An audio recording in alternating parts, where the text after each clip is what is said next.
Hello, fantastic people. Hi. Good morning. Not morning. Why do I always say good morning?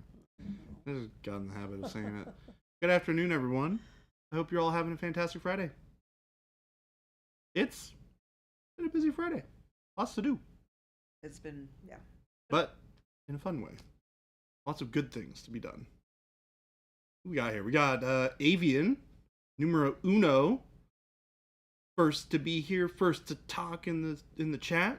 Ghost Hunter, Big Bobzilla, hello. General Ginkgo, hello. Blood Walrus, Hoosiers, Paint Liquor, Vector, Morning Papa somewhere. Chicken. Is It it? is morning somewhere. I think we decided Australia. I mean, I would imagine. Probably right? morning in Australia. Because they're like 16 hours ahead of us or something.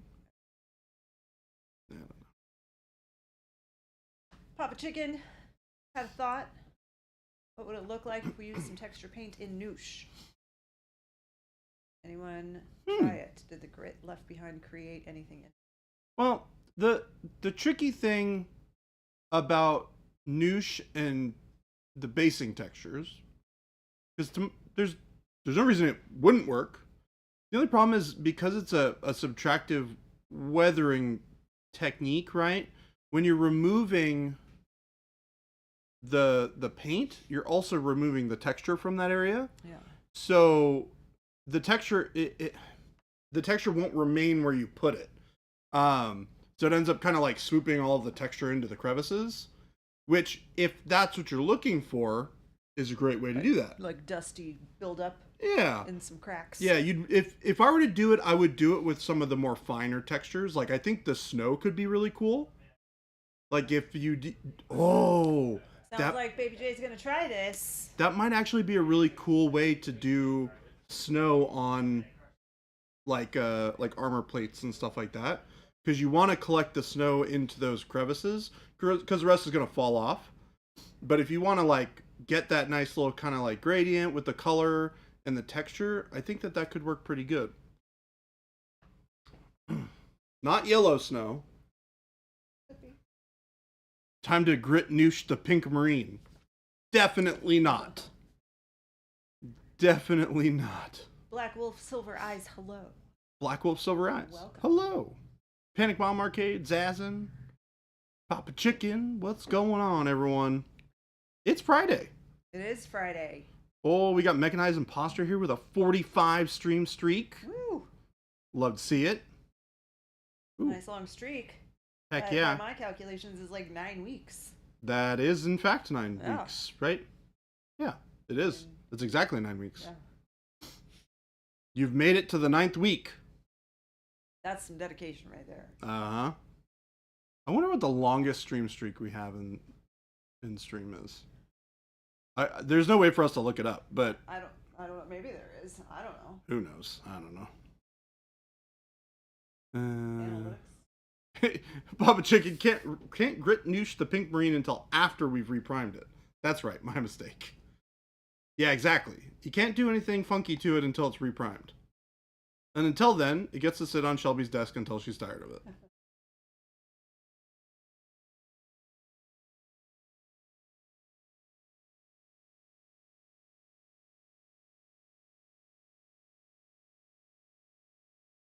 Mechanized, it should have been longer, but Twitch messed it up at 40 days previously. Dang it. Tech Elf, happy Friday to you too. Now here's a good question. Is anybody picking up the new AOS box this weekend? No, you are. Yeah. We've already talked about it. Right? Mm-hmm. That's the one that Jason scoffed at yesterday. He scoffed at me again today. Okay. It wasn't exclusive to yesterday. I got it off stream too. And this is she's on vacation. This is a game that Christopher and Gabe play. Yeah. Okay. A lot of the like Gabe, Chris, Philip. Wallets. Yeah. Game. Yeah, Okay. that crew plays it. So are they all getting it too, or do they already have it? Well, they already This have is a new. bunch of models. Okay. Yeah. And I have gotten rid of the armies that I had gotten in the past because I've not been super But enthusiastic it's a about them. new release. or new, like an updated or So something? yeah, so this box. I know you guys have explained this to me before, but Yeah, it so takes a while. so it's this box is the first release of the new edition of the game. Okay. So every new edition, they overhaul the rules. They overhaul all of the rules for every single faction in the game this time. So every single model in the game that has rules has gotten touched. New rules. Has gotten new rules. But or updated you can still rules. use all the same miniatures. Most of them, yes. Most of them. Sometimes they replace them. Yeah, they did a little bit of trimming of their line to reduce. My assumption is just to reduce some of the SKUs that they have. So that means people have bought those and can't use them anymore? Yeah, there's very few. Well, to be fair, they're very old models that are very hard to get. So they're models that a lot of people just can't get their hands on anyways. So you run. So does that make it unfair? There's not something that Right, someone could use. That's part of it, right? Is that they don't want to have these models be in the rules because they don't make them anymore, and they're models that it's. Some people might have them, some people might not. It just makes more sense to just not have them in the game. So, I don't know. well, I mean, if I had some if of the only old some models people that I can get really access to loved, it. I would be kind of bummed that I couldn't use them anymore. The problem is you're never going to make everybody happy because the people who have them will be upset, but the people who don't have them and can't get them will be happy. The problem is I think the number of people who don't have them is larger than the number of people that do. See, so all of this is this is all part of life, you know? Like, yeah. If there's like a really, really great pair of jeans that I love and I wear them, and then the company just says, you know what, we're going to change the style, we're not going to make those anymore. Yeah. Like, this is just things that happen.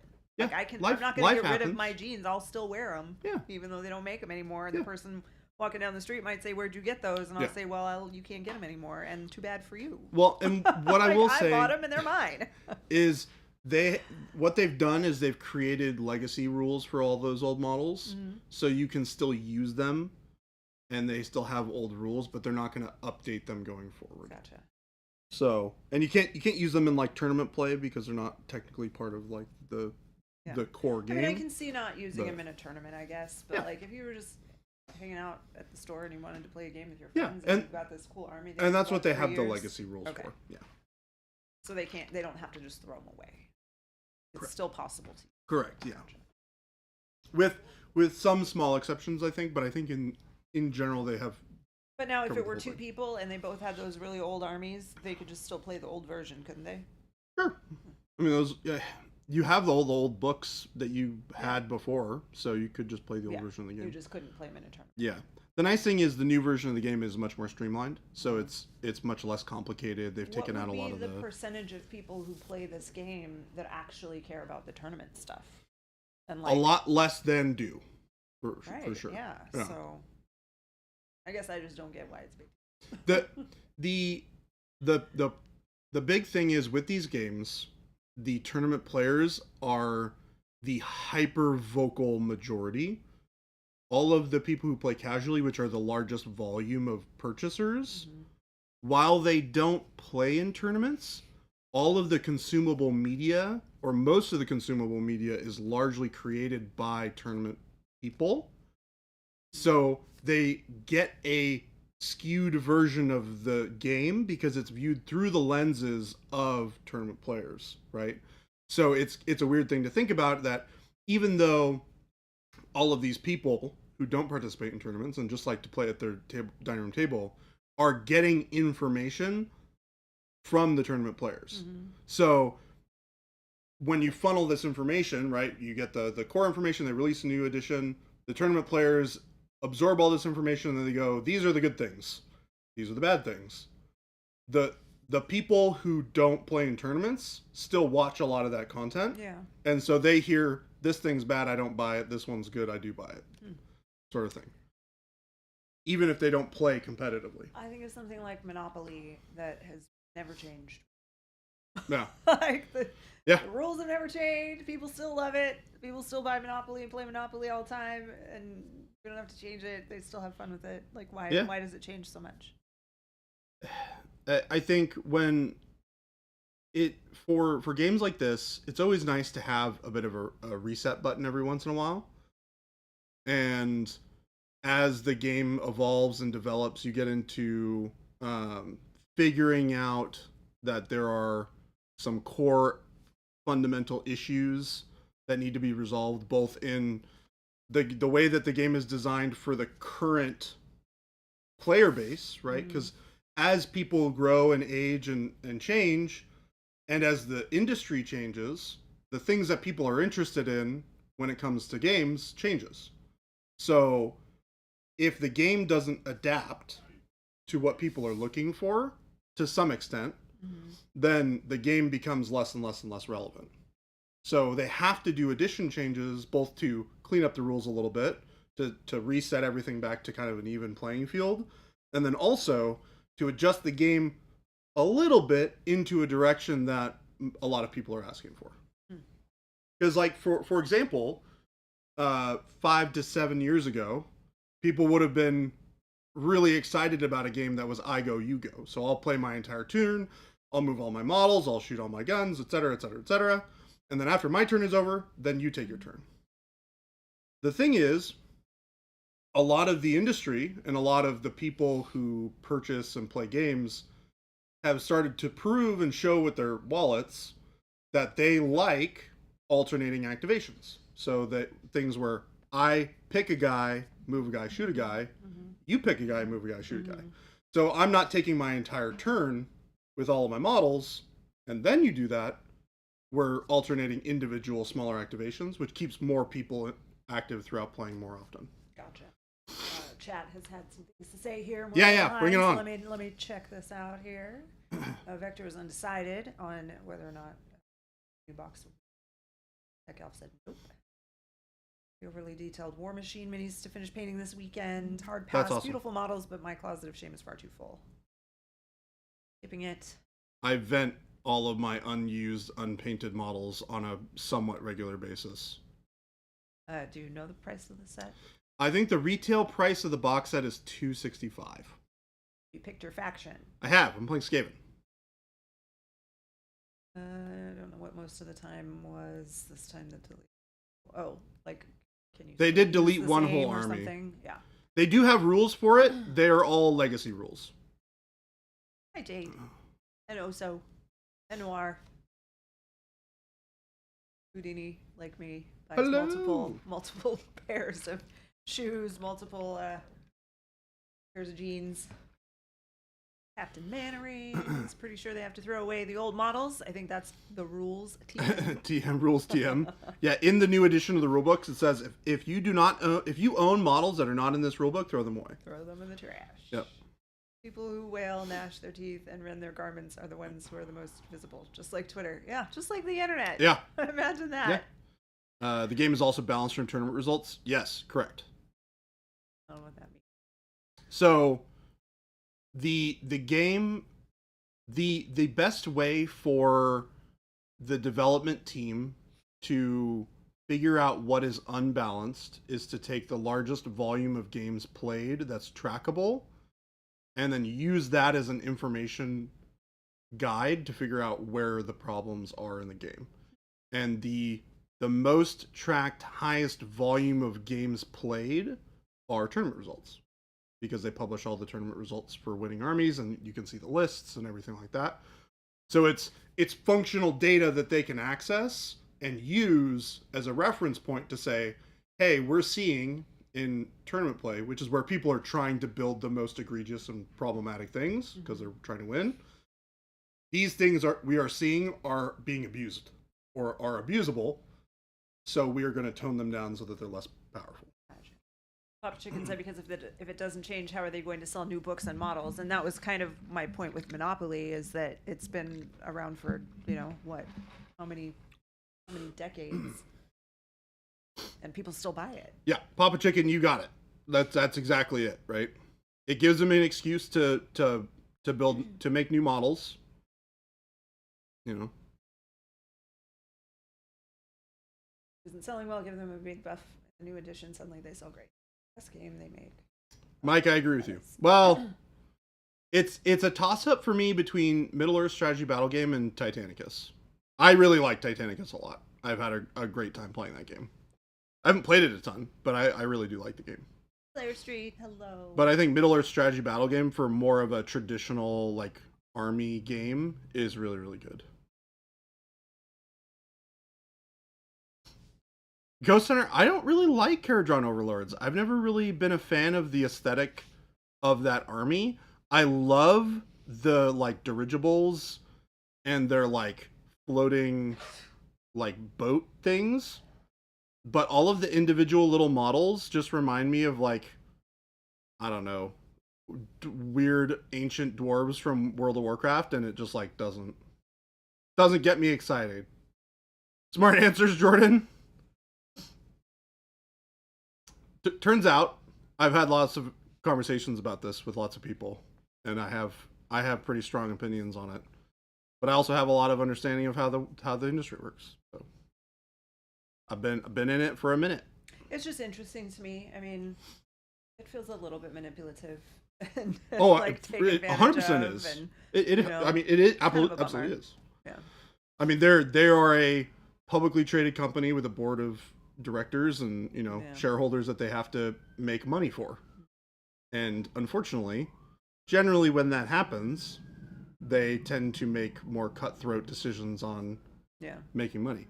But also, they're not completely cutthroat. They make them with some sort of reasoning, right? And they doing edition changes are something that is relevant and necessary.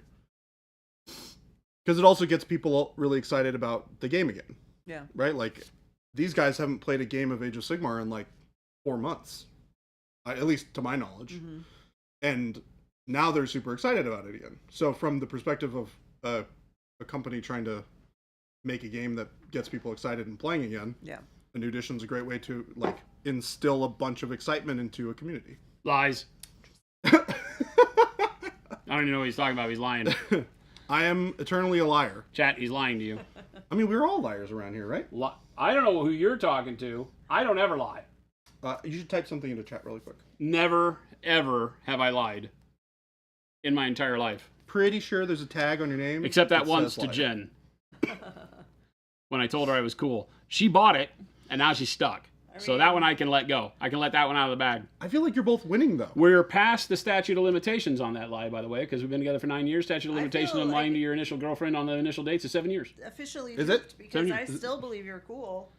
What's that? I said I'm officially duped because I still believe you're cool. It worked. You're like the coolest Sometimes person, lying is good, coolest kid. person I know. Is it a lie if she thinks it's the truth? Sometimes lying is good, children. It's the truth to me. Or is it Hippo King? King Hippo tells no lies. I am the Hippo King. Well, hello. Hello. Welcome. Sorry, I had to drive the forklift Oh, did you? for Oh, the yeah, second Ruben's time like- For today. the second time today? So Oh, because Ruben's gone. Ruben's on vacation. all of our He's on certified vacation. forklift people are gone. So I, Well- Oh, the yeah, uncertified Ruben forklift and Carter person. both gone. Yeah. What's that? I said, yeah, Ruben and Carter are both gone. We have a lot of people out on vacation today. Driving forklifts is fun. You should never type that. OSHA will hear you. Well, there's nothing against it being fun. Who did I hit with the forklift? Nobody that mattered. What does the fork lift? Today it lifted a new labeling machine. Oh, We have added another labeler to our production line for paints. that's very cool. Well, I say we've added it. It's sitting in a crate right now. But next week we will add it, and we will have a second labeler. I have not lifted anything with a fork today. I had. She had a bag of chips for Doritos. lunch. I also have not done that. Yeah, I haven't touched a fork today. Do you drive with your eyes closed like you do? You call it driving by ear? Well, since I'm deaf in one ear, that would even be worse Yeah, we than don't me Rough. driving with my shoddy eyes. definitely don't have Jason drive by your. No, place. but I do only have 4-foot tines on the forklift, and it was a 6.5-foot long crate. Oh no! So I was just praying that all the weight was balanced on the end that was towards my forklift. Oh no! Sounds familiar actually. Are we going to Done not that have to before. knock down a wall to make space for all those new machines? No, but we did get your address, and don't be surprised that when you go home tonight, all of the stock is in your house. I feel like people will not be disappointed by that. So That's you should actually be very probably careful true. Trust about me, what they you would be say. very disappointed. Even if we like showed up at your house with Evo bags and said, "Hey, we're gonna store these here," you'd be excited for the time it took you to get your one Evo bag out and put it then to you'd be use, like- and then you'd be like, "This is not good for me. Yeah. Yeah, there are a lot of them here. They take up large This amounts is not of space. good." B-Rab, yeah, we know. There's tine extensions. We just don't have any. Everything that we receive here is on 4x4s See, until I knew it. I knew this. Yeah. until you volunteer your house for paint storage. Trust us. Trust me, you don't Not want as this. exciting as you might think it is. You don't want this. We have probably right now, I would say, upwards of 1,800 to 2,000 square foot of just raw material storage for paint. Yeah, it's a lot. Have you not seen my game store, Jason? I have to admit, Mike does have a game store in his house. Ghost Hunter, yes, you need to move to a 10,000 square foot warehouse to help the cult. Yes, we will expect that address by Monday. We will show up in force by end of next week. It needs to be in Phoenix too. Yeah, By the way. yeah. Yeah, it has to be Not in only in that Phoenix, far. it has to be within a 5-mile radius Yeah. of our current location. I And would you even have drop to- that to 2. And you have to get the van to transport. Yeah. We have to take things back and forth. If I figured that out, if we play it just right, we could use Jordan's ID to rent a U-Haul and then just never return it. Hey, Pay for the insurance, Yeah. have Jordan walk back in with just a steering wheel Yeah. and say, "Have you heard of the Grand Canyon? Don't know what happened. I was going to the Grand Canyon. I was just driving, and then Canyon. And so I brought this back and hand him the steering wheel, and you will have paid for the insurance, so they'll get their truck. It will be parked inside the warehouse until further notice, at which point in time we will pull it out because it will have been wrapped with a Monument M, right? yeah. And a new steering wheel. Papa We get one of those Chicken- fuzzy ones. One of the fuzzy ones. Papa Chicken knows what's up here. So Yeah. I've learned with my daughter, who is not married because children, storing the Girl Scout cookies at your house while she sells them is a very dangerous thing. You do not want that. Yeah, it sounds good for the See? first day. Sounds. And then by sounds day 2, you're exciting like, to have a "Please house get these full of away Thin from me." Mints. And then you're like, it's too much. Too many Thin Mints. So, you guys need to remember the amount of square footage that Jason just quoted as being storage for all of our raw materials, being somewhere in the realm of 2,200, 2,000, something like that, square feet. Well, that was just paint. Bags are the current shipment of bags is 750 square feet. So just sub 1,000 square foot for bags. So we're up to 3,000 square feet So now. you could fit If you all need the to walk bags around, in. it's up to over 3,000 square feet. If you're okay with just monkey climbing over everything, then it can be like 2,800 square feet. So Yeah. 2,000 square feet is bigger than your last house. Our building here is just under 10,000 square feet. And we need another 10,000 square feet. Jordan's And apartment that complex doesn't means exist that close to equipment. us, so we're in a dilemma state. So we are. Jordan lives on the second floor or Uh, third floor. third floor. Third floor. We don't want that. Also, We I don't live want on the those third floor, stairs. No. in the middle of the complex. We're just gonna get one of those dumb waiters from your apartment window, from your balcony, Pulley. Yeah. down to the bottom Yeah. by the pool. Oh, what we can do is we can put them through the trash chute. Trash chute. Ooh. Yes. Goes all the way from the top. And floor then we'll down to the just bottom. put an extension on the trash chute to come right to our back door. That's I really love good of it. a trash chute. That's It We wouldn't just gotta even lube cost it that up much. every now and then to make sure it makes it the whole way. Yeah, we just like dump a whole thing and lube down there and shove some stuff down. Whole thing of lube. I mean, it's a decently long way from my apartment complex to here. Just sleep on the podcast chairs. They're comfy enough. They are. Not gonna lie. We also have 2 couches, so We do have 2 couches, fine for that. It's 2 It's couches, a pretty comfy place to sleep around here. comfy chairs. The only thing we're lacking is a shower. That is the only thing we're missing. So you'll be stinky. We definitely would need Or that. Navy baths. Yeah. Yeah, we don't have that. You'll be taking Navy baths. Speaking of, maybe create an EU warehouse and ship some of your wares to there and cut out the distributors. So about that. We're gonna let you guys work out all your EU problems before we decide to make up Monument EU, but that is on the agenda. Do you not have an emergency shower in the paint production area? I mean, we have a hose. Does that count? So yes, we do. We have a hose with a sprayer. You can be sprayed water upon. A whole thing of lube is about as long as a piece of string, correct? Jason needs more. Do not send me any more toy vans. I play with that thing on my desk all the time, by the way. Do you really? Oh yeah. But it only It brings holds, me like, during my 3 meetings in bottles my of during paint. meetings in my office when people are sitting across there. I will be pulling it back and zooming it into my hands, pulling it back because it's like the spring loaded. Pull it back and it motors It itself. would I'm take like, a lot. or I of sit there with it in trips. my hand and I do That's it, and then it amazing. just spins free and I giggle A lot of trips back and forth and I just giggle. to Jordan's apartment It brings me lots of joy. because it only In holds my $3. sunless seas, that little cargo van you bought me, Mike, is fantastic. That and my Magic 8-Ball, because that's how I run the whole company. That's true. He does have one of those. I've seen it. He has made decisions, company related. I When mean, why do you think we From bought that it? thing. Yeah. We don't have any chemicals more. Jen and I got to a point with Monument Hobbies and we were like, what do we do? She goes, I don't know. What do we do? And I go, I don't know. I have outpaced my knowledge of running a business. And she goes, Magic 8-Ball. So we bought one. And now we have it. That And now works. it runs the... It is kind of like the first fully automated artificial intelligence company. Yeah. That works great. Yeah. Yeah. Never lies either. It only has like 12 answers. Yeah. So it's kind of repetitive. It covers all the answers to the questions you might need.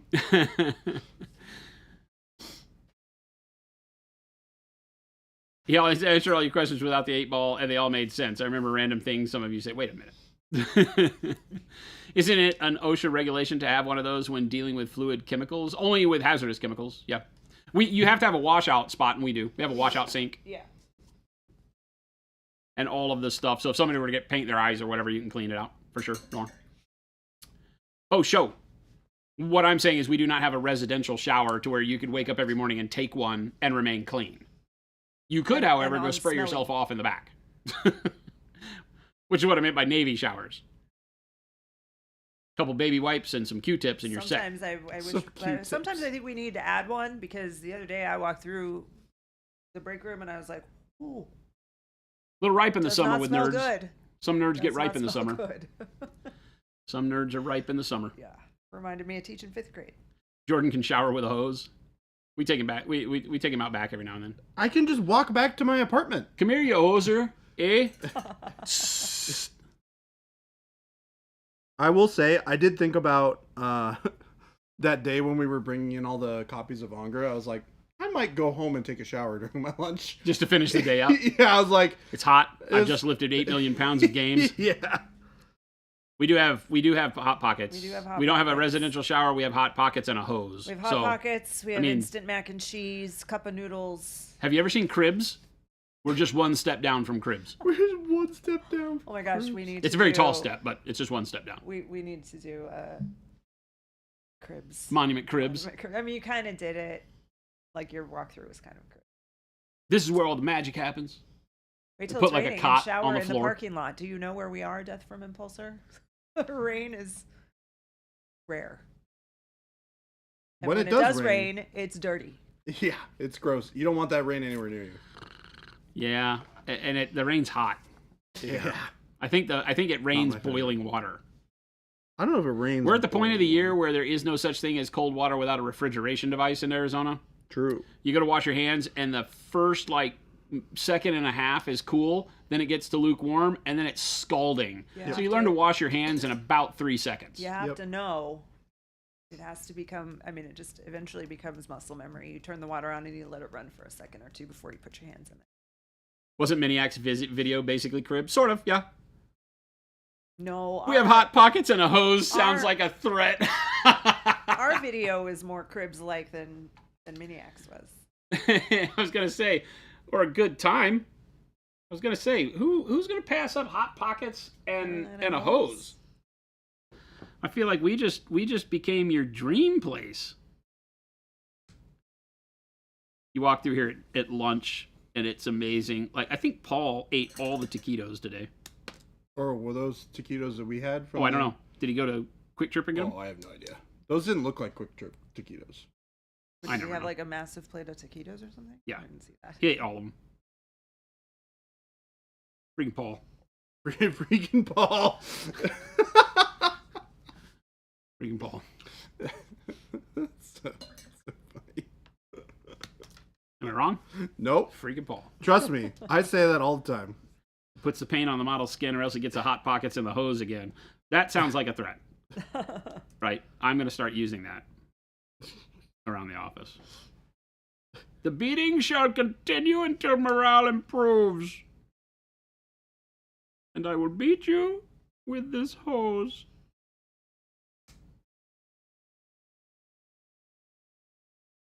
Remember our whole corporal punishment conversation. Oh, I You want to come work at Monument Hobbies? Better be ready. We hold you accountable.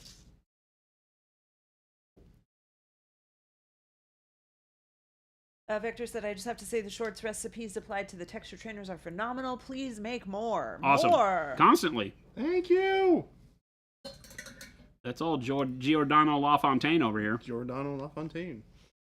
Yep. We've been working hard on getting those things to a really, really good point. I think we've figured out the formula to get them all nice. So yeah, we're really excited about it. Chris and I have a great process for getting those together, and he's a huge asset to. The only problem in that is that Chris comes into my office crying all the time, talking about having to work with Jordan. So I got to work that out, chat. That's but a other lie. than that, it's good. That's a lie. It's good. I don't believe it. You don't believe it? Christopher! Oh, Christopher! How many times have you come into my office crying because of having to deal with Jordan on the shorts? Tell the truth now. Oh. He said Matt, many. dang it! He said how many? He's lying. See, it's so many that he can't even say it out loud because he's going to burst into tears. Where's the summoning circle? He's going to burst into tears.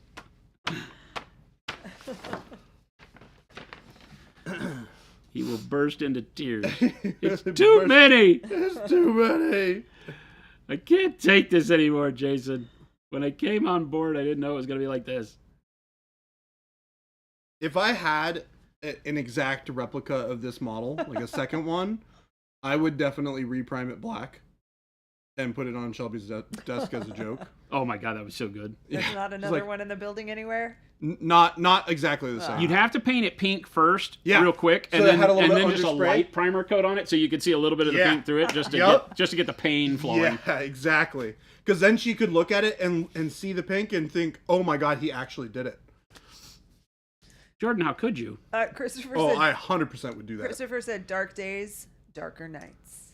Dark days, darker nights. That's a Batman statement. Vector also prefers the new chill music on the newer shorts. I really like the new chill music on the shorts. It's a We've good- only ever had that. No, we used to have like kind of like battle-y type music.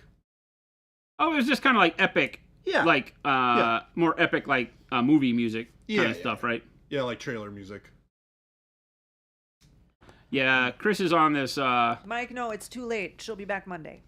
Lo-fi. He's on this lo-fi, chill vibes Lo-fi is great. kind of thing. I dig it. He gave me his playlist. I rocked it in the office for a minute, Yeah. and then I went back to hardcore music.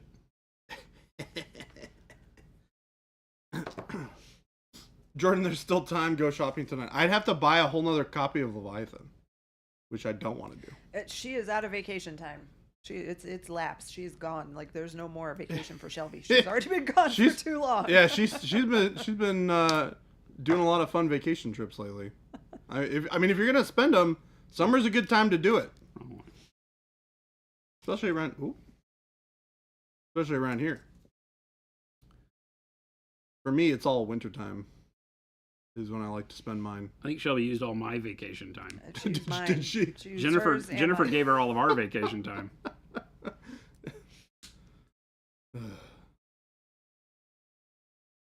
Oh my god, I have 2 copies of Leviathan. Which mini is it, Jordan?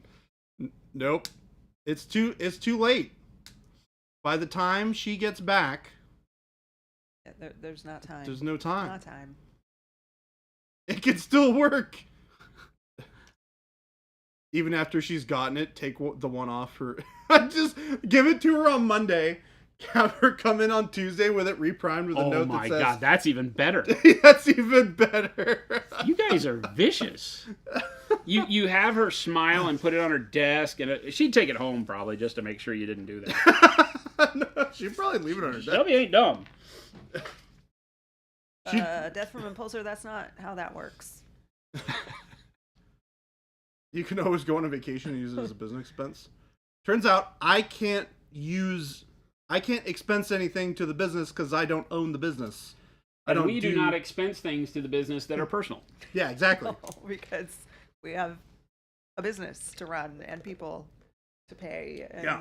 Mouths to feed. If you work for a business and the owner shows up with a new boat every week, you should rethink the business you work for. Unless it's a boating business. In which case, probably a little too often to get new boats. But you could let it slide. You could probably let it slide. You could let it slide.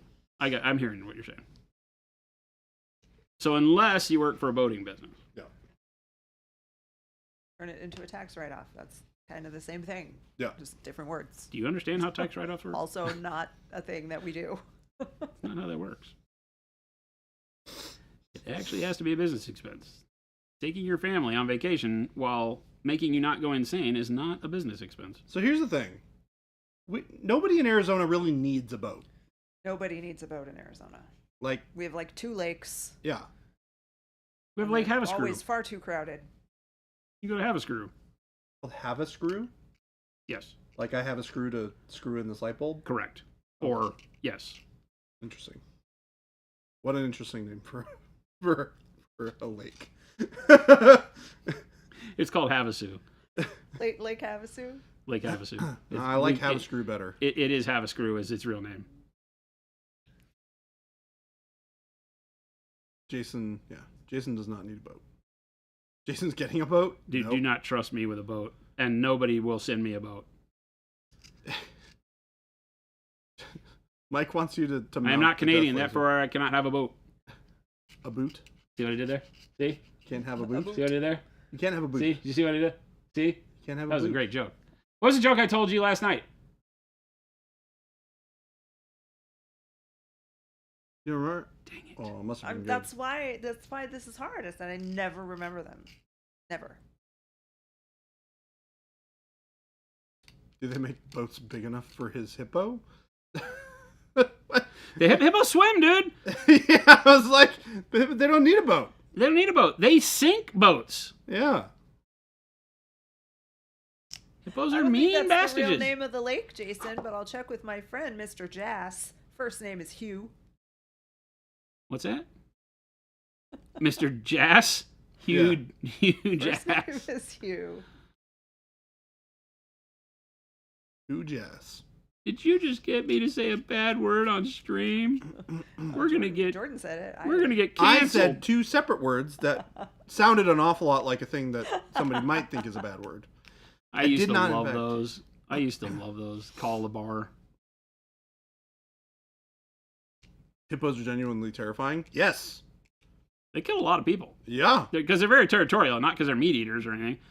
They're not like predators. They're just not fans of having random people up in their business. No, they're really not. I mean, I'm not either. So Yeah, neither am I. So I can understand that. yeah, I get it. Are we hippos? I think we might be. We are related to hippos. Well, I mean, you are the Hippo King. I am the Hippo King. I am the Hippo King. I just recently found out what a rat king was. Disturbing. It's very disturbing. It's terrifying, in fact. I had no idea. I will not Google this. Don't. What's that? I said I will not Google this then.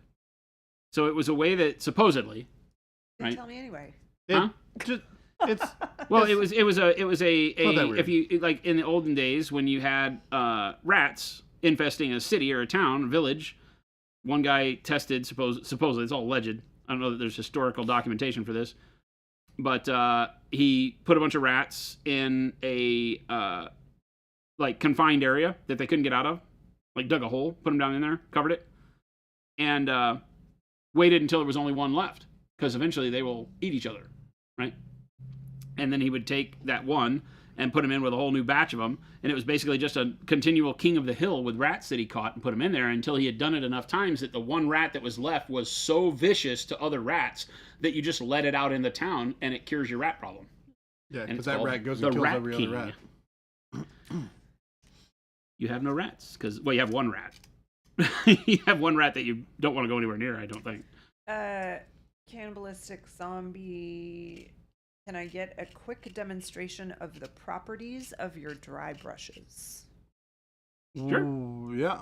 Well, I mean, what are you looking for with regards to like properties? Size, flexibility, Yeah. shape. So I have We have 5 different types of dry brushes: 3 round and domed, and 2 flat and angled. this is the DD3. This is the big one.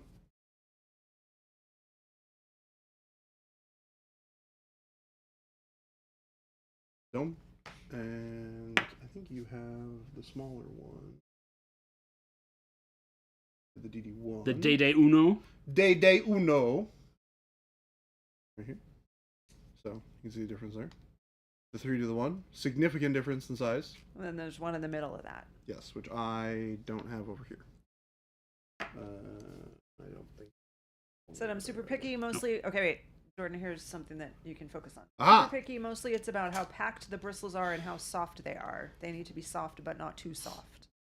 They're definitely soft, but they have a sturdiness about them. The domed ones. The domed ones. The angled Yeah. ones are The angled ones are going to be a different. little bit more stiff Yeah. and flat. How do you clean a dry brush after being used? Same way you'd clean a regular brush. Yep. Mm-hmm. Exactly the same way. You usually have to clean them more because there's more surface area and more bristles, so Yeah. it'll take you longer, but same method. Same soap. Works just as good. Same everything. Turns out that soap is magic. And it will, it'll dry again. And it'll go back. I mean, you have to obviously put water in it to wash it. But it'll dry again.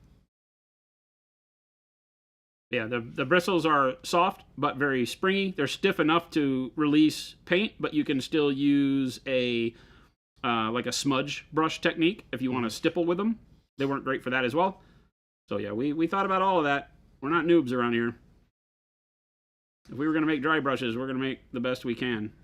I would put them up against anybody's dry brushes. Yeah, our dry brush set is great. I actually think It's one of our biggest selling things. I genuinely think we have the best dry brushes. I have not used a set of dry brushes before that I have liked better. And obviously we treat it like everything else. We build in a ton of value on them. So Yeah. I can, I could someday. I don't know that they have one that's needing cleaning right now. what's that? Ghost Hunter asked if I could demonstrate how to clean a dry brush. I don't know if they have any. They don't use them too often. I mean, we got. But it literally is the Yeah. same way It's as the same process. same process. Again, you do need to use water.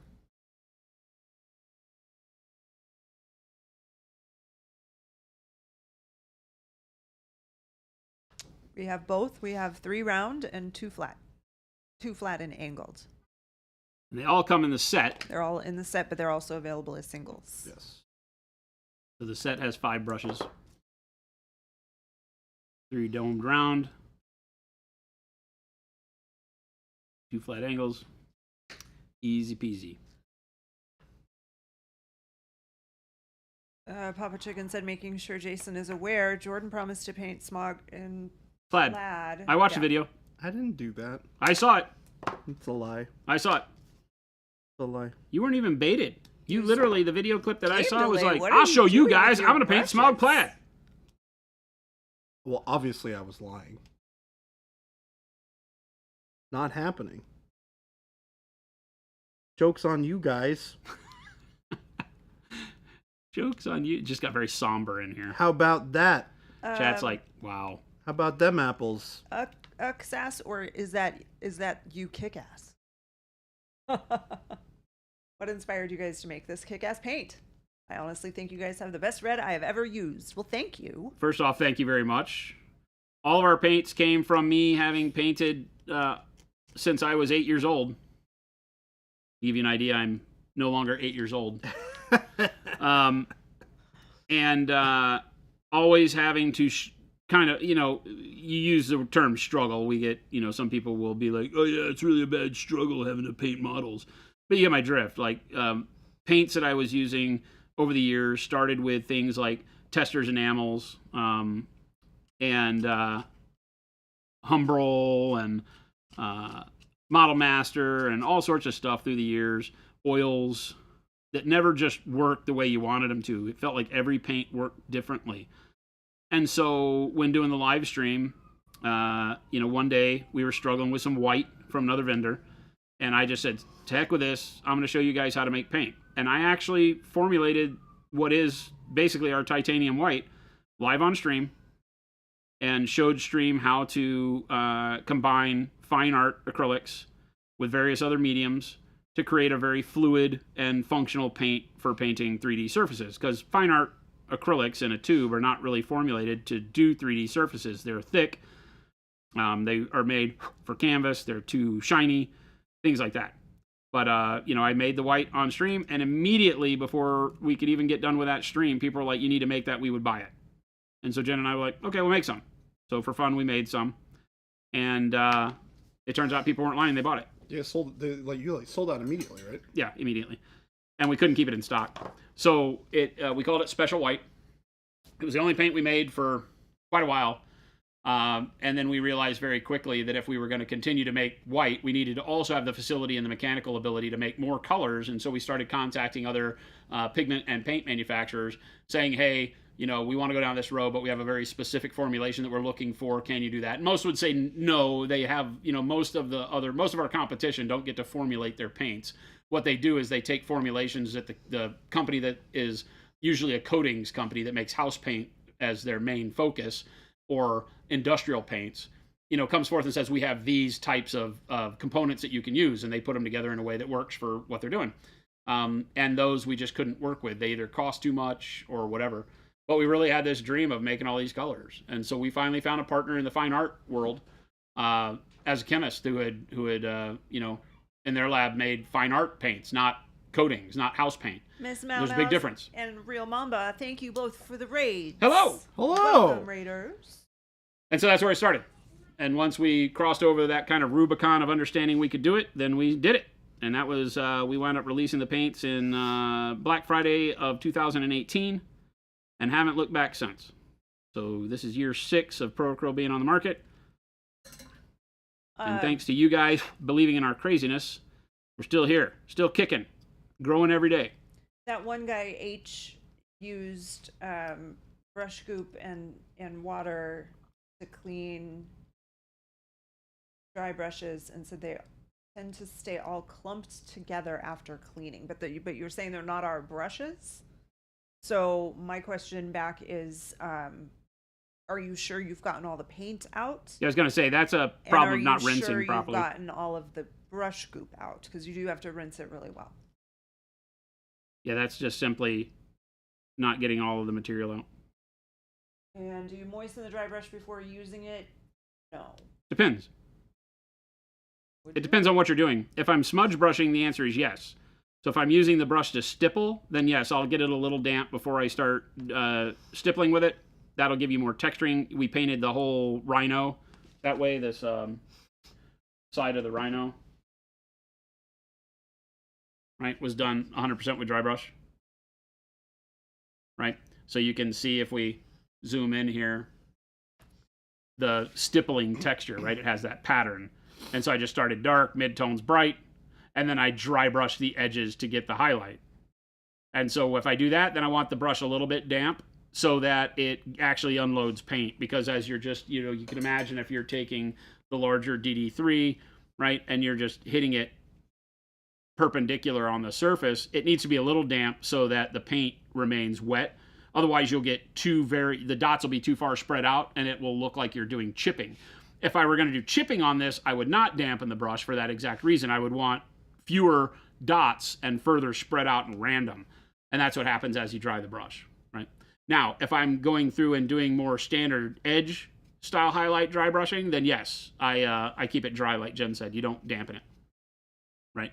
But if I'm stippling, smudge brushing, I call it, then I'm going to want it a little bit damp.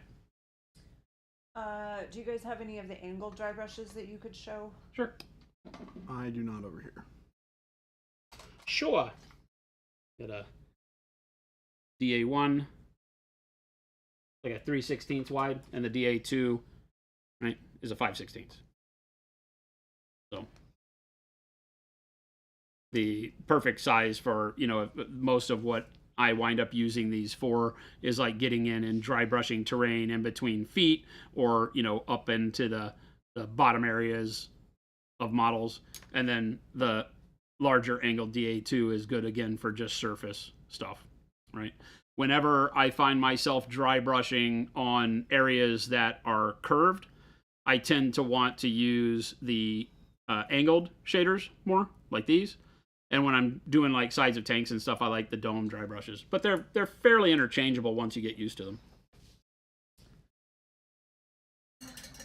Ludster Seville, once I found your paint, I donated all my other paints to school. That is Nice. awesome. Thank you. Is that Bud? Is that our We love hearing that. Bud that we know? Death from Impulsor said, need an idea on how to make a dirty orange color that you would see at stores on pumpkins during Halloween. Burnt orange. Yeah, I mean, that is basically that exact color. Comes right in the bottle. No mixing necessary. Burnt orange, burnt sienna is a darker version of that. And then our orange oxide might also be, if you want it a little bit brighter, then orange oxide could get you a little bit brighter. But they're all dirty oranges. Desaturated, more like brown family oranges than just yellow and red mixed. Game Delay said, and then you kept on dreaming of new colors and didn't stop when you filled up my go bag, which means one of us has a problem. Probably both of us. Probably both of us. We initially said we would only make a certain amount of paints. Yeah. And that we'd never do certain things. Hell, we said we'd never make paints. To be honest with you.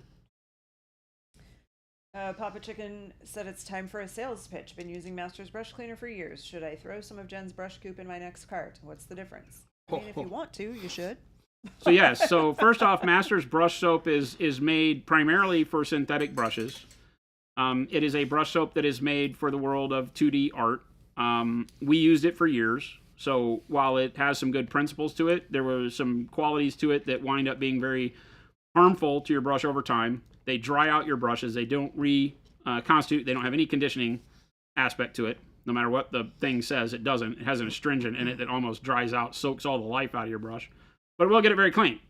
And it will clean all sorts of harsh chemicals and stuff out, so you can use it to clean. I mean, you can't use it solely to clean enamels and things like that. You're going to need like a lacquer thinner. So it does do the cleaning. It never lasts very long. It turns into a toilet puck very quickly, dries out, and then you can't really get it to reconstitute very well, which is a problem. Now, if you clean your brushes a ton, then you may not see that because you may be using it quick enough to not worry about that. Ours was made as a replacement for that, insofar that when we were talking with the company, New Jersey Pencil Company, or whatever they're called, that makes it, we had them on the phone, and we were looking to collaborate with them on a soap that would be more for the type of brushes we use here that need to retain a point after using them. In the fine art world, that's not a big thing. Unless you're a sign painter, nobody cares about the point on the brush, honestly.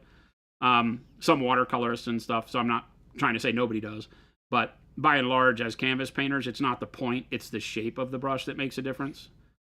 And you don't use a whole lot of tiny bristled brushes. In our world, obviously, you do. And so we wanted to get something that conditioned a little bit better so that smaller brushes could maintain their shape well, get back to form very easily. And we were told in no uncertain terms they did not believe what we did was art. So we immediately went out and said, okay, well, we'll make our own. And now we do. And we would argue that our soap beats theirs hands down in every way. It reshapes, it conditions, it cleans. So yeah, you can clean your brush with it. It will get it cleaner, better than any other brush soap, in a way that will maintain your brush for the long term. And then when you're done cleaning it, you can take a little bit, wet the brush, put a little bit of the soap in there, shape the brush, and leave that, and it will act almost as the same as the starch or the gum arabic that was in your brush originally, right? That when you get a brush, it's kind of stiff. So it allows you to do that again. So if you're really concerned about your brushes and the life you get out of them, then that will help you extend the life of any brush, both synthetic and natural hairs as well. If you think about like your sable brushes specifically, compare them to human hair, and you know, you can see how when you put like gel in it, it keeps it nice and straight and pointed. Very similar concept. Those sable brushes, like human hair, almost get like a bedhead kind of effect going on, right? Where they Very much so. get a little Frizz- wiry. frizzly. And Well, and kinda as they wanna do as they what dry, they want, but that's what the brush scoop is for. It will Yeah. bring it back and keep it in that shape for you. And then when you're ready to paint again, you just rinse it out really well. You're ready to go. And thank you, all of you who have contributed some encouragement to purchase the Gentastic Shrunken Brush Scoop. I appreciate that. It's so good. Thanks. yeah, the one thing with our products, we can always say, just go out in the community and ask. Yeah. You will get the real deal. We have a very emboldened and passionate community of people that use our products that are very communicative and honest about what works for them, why it works for them. Our Discord is a great place for that. Yeah. While branded, it is a very open Discord. We have people talking about all sorts of stuff. We don't belittle other brands. You know, art is a very subjective process, and we believe that the right tool is the one that helps you finish the project the way you want it finished. Might be our stuff, might be somebody else's. But we're here to help you along that journey. So that includes brush cleaning. So you guys can see a clean versus a dirty brush right here. I'm actually going to clean out this brush that I've been using now that I'm pretty much done with this. Just put some basing texture on there. Some fine dry earth. And then- There was somebody here. Clean these up. So this is what it should look like. Douglas Quaid said that marine is gorgeous, in case you weren't already aware. Ah, thank you. We will take all the compliments. We will. Fantastic brush scoop tin also conveniently fits just on top of the Hobby Nerd paint cup. That It is correct. most It certainly It's a does. perfect fit. Was that intentional, by the way? It was just by It's a pure. lucky coincidence, I fine. believe. I It's- can't take credit for that one. Take, Yeah. it's a pretty cool like thing that I've noticed. It helps like let me organize some stuff because I can pack it away in the cup. In game delay, I was not talking about human hair brushes. I said the sable hair brushes are similar to the hair that humans have. We do not We don't use human hair. condone the use of human hair in brushes. Black Wolf Silver Eyes said, I've been in a painting rut. Any advice on how to get out? What do you do if you have had this happen to you? What do you like in the world of painting? Do you like 40K? Do you have a scraper over there by the chance? What kind of scraper? Yeah, right here. The thing that I usually say and that gets me going back into that mode is to either grab another model that I don't care as much about as the one I'm painting. This usually happens if I'm painting an army or even when I'm painting like a display quality model, right? So let's say this guy I just finished up. If I'm painting him and I get to a point where I'm just no longer having fun with it, right? So let's say, I've got a good amount of paint down, but I'm kind of stuck. I don't know what color to add. I'm not done, but I don't know what to do to finish. Then I will come back and paint, a Battletech Mini that doesn't take a lot of brain power, right? I'll just do a very quick, airbrush and some dry brushing, and it's really millions of panels highlighted and, some quick non-metallic metal, and get a model finished. Because a lot of times that gets me back on pace. And during the process, I might be like, ooh, you know what I could do on this guy, right? Is I could add a little more green someplace or something, just because my brain will be less focused on the particulars and more focused on the broad stroke mentality of painting. So for me, that works really well. Also, if you have things like Warhammer that you're into, listen to books, right? Read a book, do something that puts you in that space. Go play Space Marine, go play Dawn of War, do something that puts you into that world again and makes you think about it. If you're painting Lord of the Rings, go watch one of the movies or listen to it or something like that. Black Wolf Silver Eyes is saying, I'm a fantasy painter, mostly D&D minis. Yeah. So I feel Dungeons like and there's Dragons, tons go of read cool stuff go out read there some D&D stuff, for D&D. Put yourself back in that world. Make yourself remember what it was that you were painting it for in the first place and what gives you that kind of sense of joy in it. Because painting is a journey that can sometimes be a lot, right? It can be like a lot of strain to figure out, oh my gosh, especially if things aren't working the way you really want them to. This doesn't look exactly the way I want it. It's not coming out the way I want it. Put the model down. First thing, step away from it, because you're only going to make it worse if you fight it in general, right? You may be one of those people that the angrier I get, the better I become, you know? But I don't really try to Incredible Hulk my minis. I typically say, no, I'm just going to step away from this one. But I've got, I don't know, would we say 1 million is a fair statement? Miniatures? Yeah, we might have 1 million projects that we could just start at any given time. Yeah. You know? And so being able to have that, just another miniature, another D&D miniature, you know, keep something around that you can just slap paint on, have fun, get finished real quick to make you feel accomplished. That's one of the biggest things. Nick Pie, if I could get a T-Birds and Pink Ladies set of miniatures, I would probably paint again. Oh, that would be hilarious. She'd be kicking us off the painting desk is what she'd be doing. She'd be like, nope, I'm painting today. Here, I'm painting my This is the minis." Jen Show. So Jordan's been over here cleaning his brush. You've seen him, maybe if you've been watching his side of the screen, that he would scoop a little bit of the brush out with the end of the brush handle. That's just a recommended way to do it, so that you're not putting a wet brush into the goop tin, and you're not putting paint into the goop.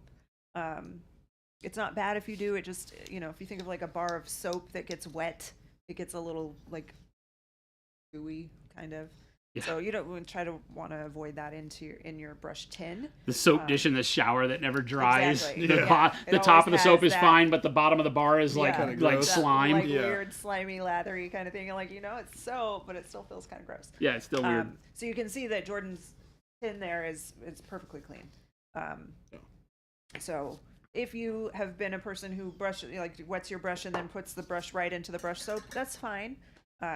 Just know that it's, you know, you're putting paint into it then, but it's not likely that it would get back in your paintbrush. And then he'll just repeat until he doesn't see any more paint coming out. Yeah. And it maybe doesn't show up as well on camera, but you'll see little flecks of dried paint coming out. Yeah, I can show you the lather will change color. So, and I will tell you this, the first time you clean a brush with our soap, you will be cleaning it quite a few times because it will get dirt out that you didn't even know was in there. Yeah, all those little flecks you can see on the palette. That's exactly what you'll see when you and this brush wasn't super dirty. It just hadn't been cleaned in a little bit, but I wanted to, you know, it's my primary brush right now, so I want to make sure that it stays good for a long time. So it deserved a little bit of a cleanup. And Friday seems like a good day to do a little bit of brush maintenance, and we were talking about brush goop, so figured I'd show you guys. Peer pressure. You got peer pressured into it, folks. Pardon me for being a salesman. Mechanized Imposter said I need to search eBay for Grease the Pink Ladies Rizzo Frenchie Jan Marty 3D printed 4-figure set, 1/24 scale. 24 scale, is that right? 1/4? Yeah. 24th is pretty big. Is that really tiny though? How big is No, it's pretty big. That's big? Okay. That's nearly like 60 millimeter. 75 millimeter. It's about the size of the guy I'm looking at right now. I will be looking this up.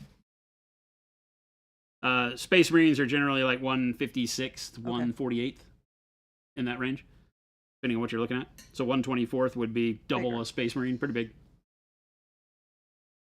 Oh wow, yeah, you're still getting a lot of stuff out there. Well, that pink is from my water, but okay. That stuff is from the brush still. Yeah. And that's after he's done it a few times. So yeah. You only need a little bit. That 2-ounce tin will last a long time. Super long time. Because even though, you know, he's repeating the process multiple times, but he's using just a tiny bit. Mm-hmm. And let's see, there was a any recommendations? This is from DFresh on YouTube. Any recommendations for a green gold workup with your metallic golds? Thinking something like what Jordan did with the Custodes a while back, just with some greens. So, are you looking for like green, or are you looking for like a cold gold, which it would be like a greenish gold? I have a recent short that was green and then gold. Yeah, we did. We did. In fact, it was like gold jewelry on the crone's headpiece. Yeah. fantastic. Yeah, I like yellow green, dark yellow green underneath the golds. Yep. It works great.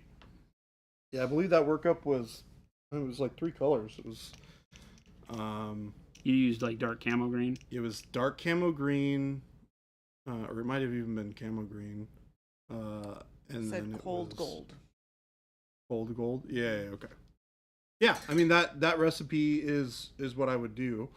Let me Works see if great. I have something here Works so I can great. show it to you. Anything like camo green, yellow green, if you want it to be a little bit greener. Camo green tends to feel a little bit more desaturated and bluish once you put it under the gold. But they can all look really, really good. Lox Key said, "Hey from Pittsburgh. Hope the day's treating everyone well.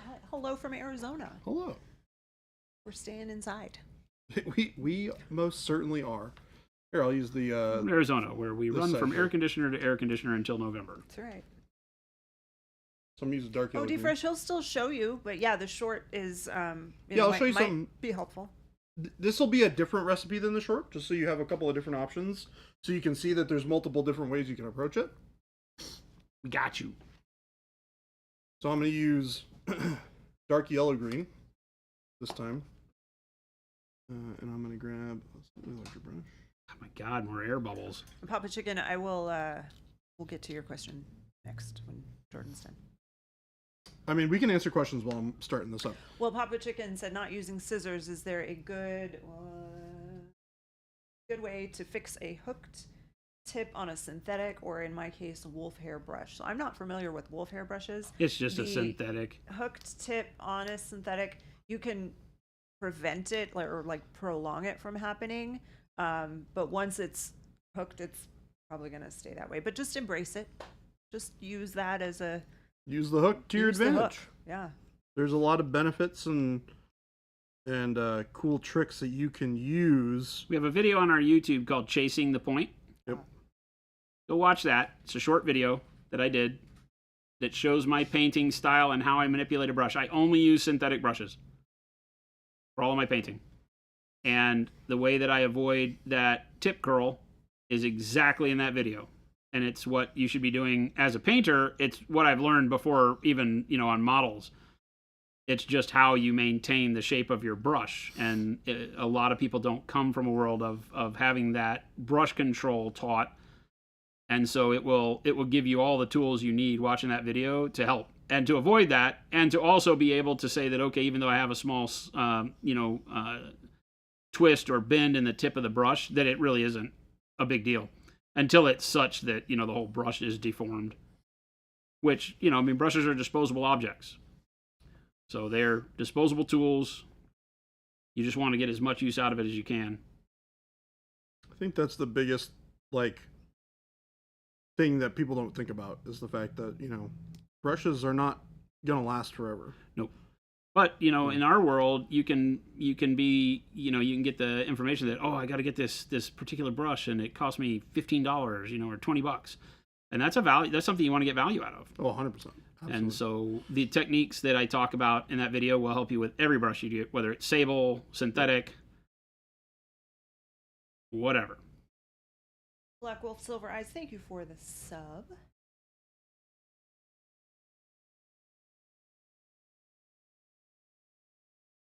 Teeny Tiny Victory said the Crohn's jewelry looked amazing. I never see people just mixing metallics and non-metallics that way. Oh, it's Gotta so play with good. that soon. Very easy way to get great depth to your metal paints. A lot of times the metallics just don't have depth on their own, right? Mhm. They have shine. Yeah. And so you still want to have a good shadow color. You still want to have, like a cool purple shadow under gold or something. Well, if you layer that purple over the top of the metallic, then you hide the metallic. Yep. So instead, glaze your metallics over the top of the purple so that you can do that underpainting the same way you would with like a contrast paint or whatever. Works the same way. Well, Very easy. and remember too, it's using opaque paint that's non-metallic to mix into your metallic paint or layer over it is a great way to create extra contrast, right? Because contrast doesn't have to just be bright and dark. It can also be metallic and non-metallic. So it creates more visual distinction between the shiny parts of the metallic to make them feel even shinier because part of the metal is more dull. So it's a great way to push that effect even further, which you'll see on this as I work this up. Had to resculpt his elbow with some super glue. Did you? Yeah, there's a air bubble right on the elbow. This model's so frustrating. This I'm one not hasn't even been doing as it. frustrating as, I mean, the other one made me stop. Yeah, you just This one saw. hasn't been as bad. This one, that's the first thing that I had that was in an area that I felt like I had to fix it. At least it seemed like it was relatively fixable. Lox Key said, I saw the NASA heat photos of streets in Arizona. I don't doubt you're seeing it. It's toasty outside for sure. I did see though that we're just about out of the heat advisories because we're gonna start getting more rain. Nice. Yeah. Ooh, So we're gonna nice. Start That'd to be see nice. some monsoons coming in the evenings. Well, that hurricane's got to be helping. Hopefully. Oh yeah. I hope everybody who is from Texas in the chat managed to avoid the worst of it. Yeah, a company that we're working with for some miniature designs for Age of Angra is based out of Houston. Oh really? Yeah, so I was checking in on them today, and they were out of power for like 5 days. Yeah, T. Schmidt said 4, I think.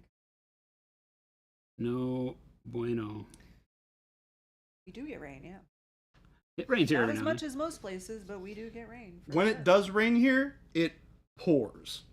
It absolutely just dumps rain on us. Or it just hits. Or it sprinkles for like 5 minutes. And That you're too. like, did it rain? It was Yeah. like 4 drops on your windshield. I thought it was supposed to rain.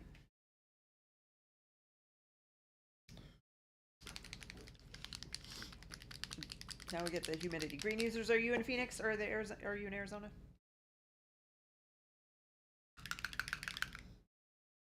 Love the dust storms. Yeah, right where we are, we only get the middle of it. Like, we get the dirty part of it. We don't get to see the cool, So dirty the here. cool haboobs rolling in.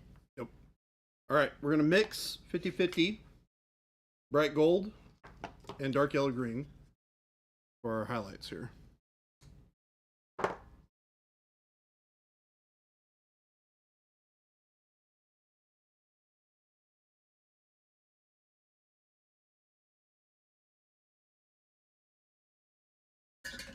Start using the other brush. Turn around, don't drown. That's right. Turn around, don't Jim drown. says that all the time. Turn around, don't drown.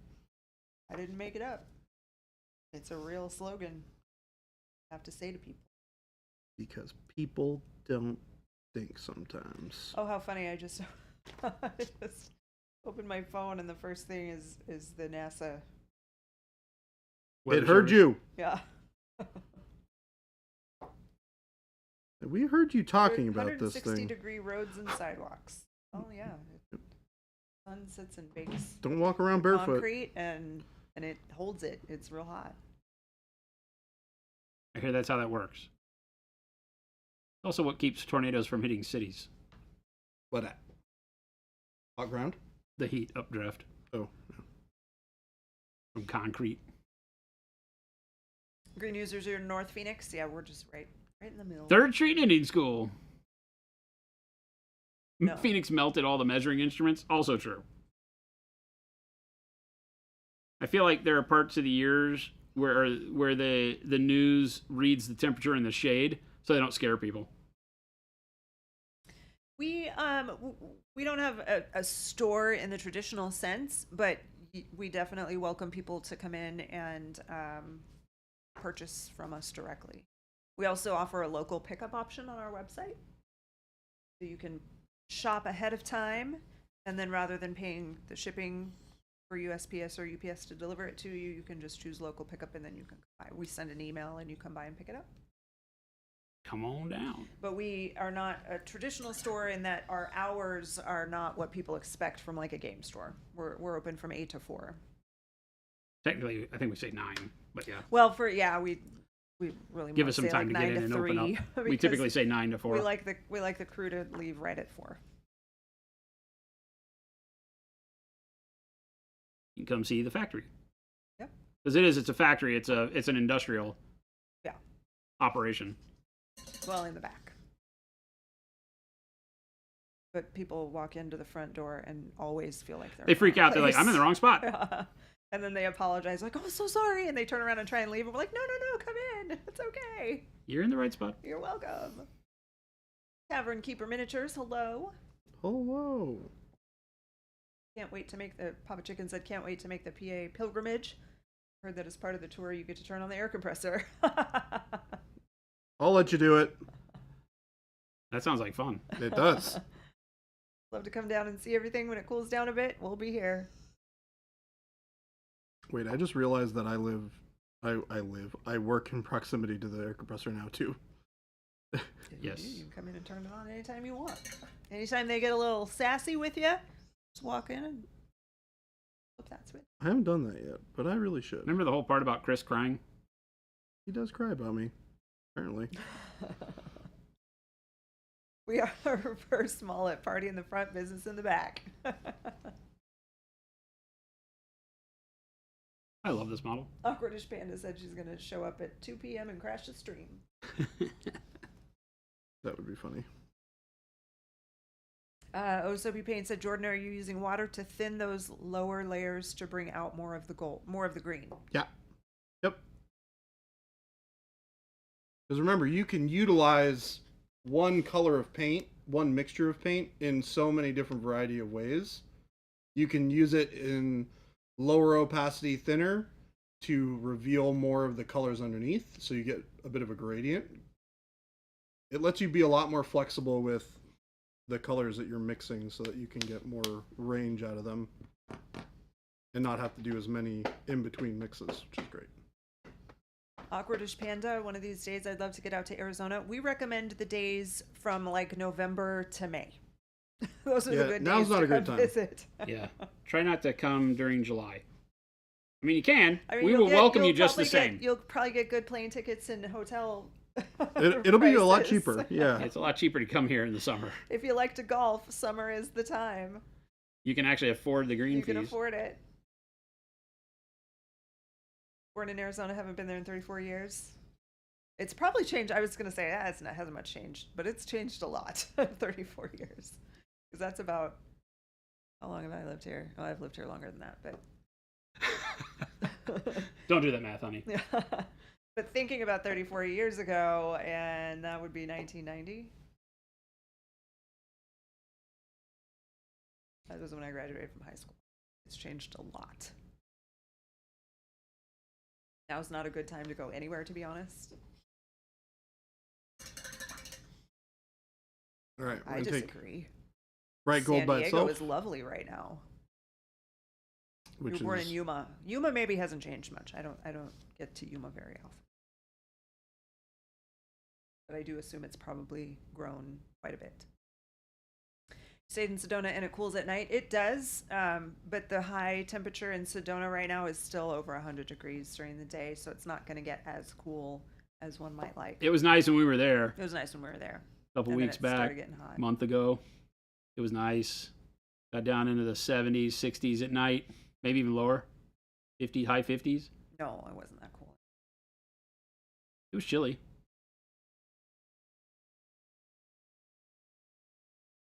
San Diego is lovely right now. all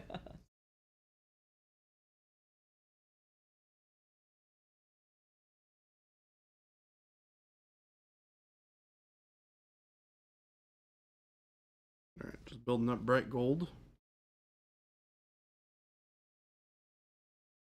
Fresh said, "Gold looks sweet. Thanks for the demo." Yeah. What we do.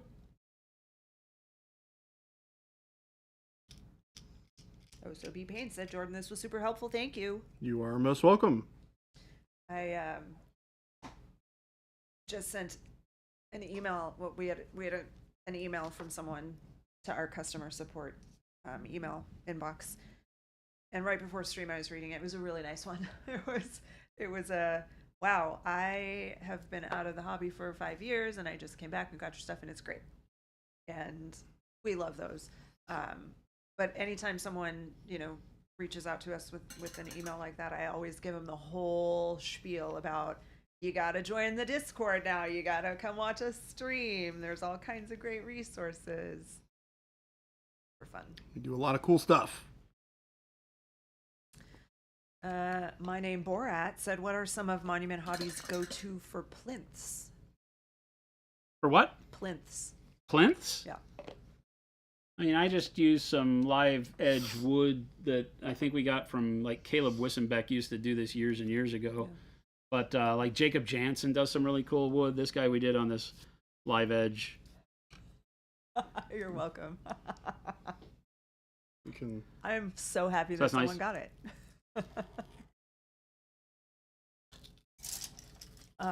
But yeah, if you look on like Etsy is probably a good source for stuff like that. Would you think? Etsy, yeah. Yeah. There's a guy on Etsy that does STLs for printable plinths, and they're pretty good. I don't know that he does them for extruded ABS printing, but I know he does them for SLA. And like the one that I have, the kind of curved back plinth for the Guardian, right? That thing is all printed. So that's just a 3D print. So that one was pretty good. It's very big. It kind of printed just a hair off. It's like maybe a millimeter or two down on one side over the other because of the print, but for the way the model is, it doesn't really matter. So that's good if you want to 3D print or have a friend with a 3D printer. You can get those. And he does all sorts of like circles, squares, all sorts of shapes and sizes. Okran would like to know what model you're painting right now, Jordan. It is a Blood Knight from Age of Sigmar. Normally, the armor is red.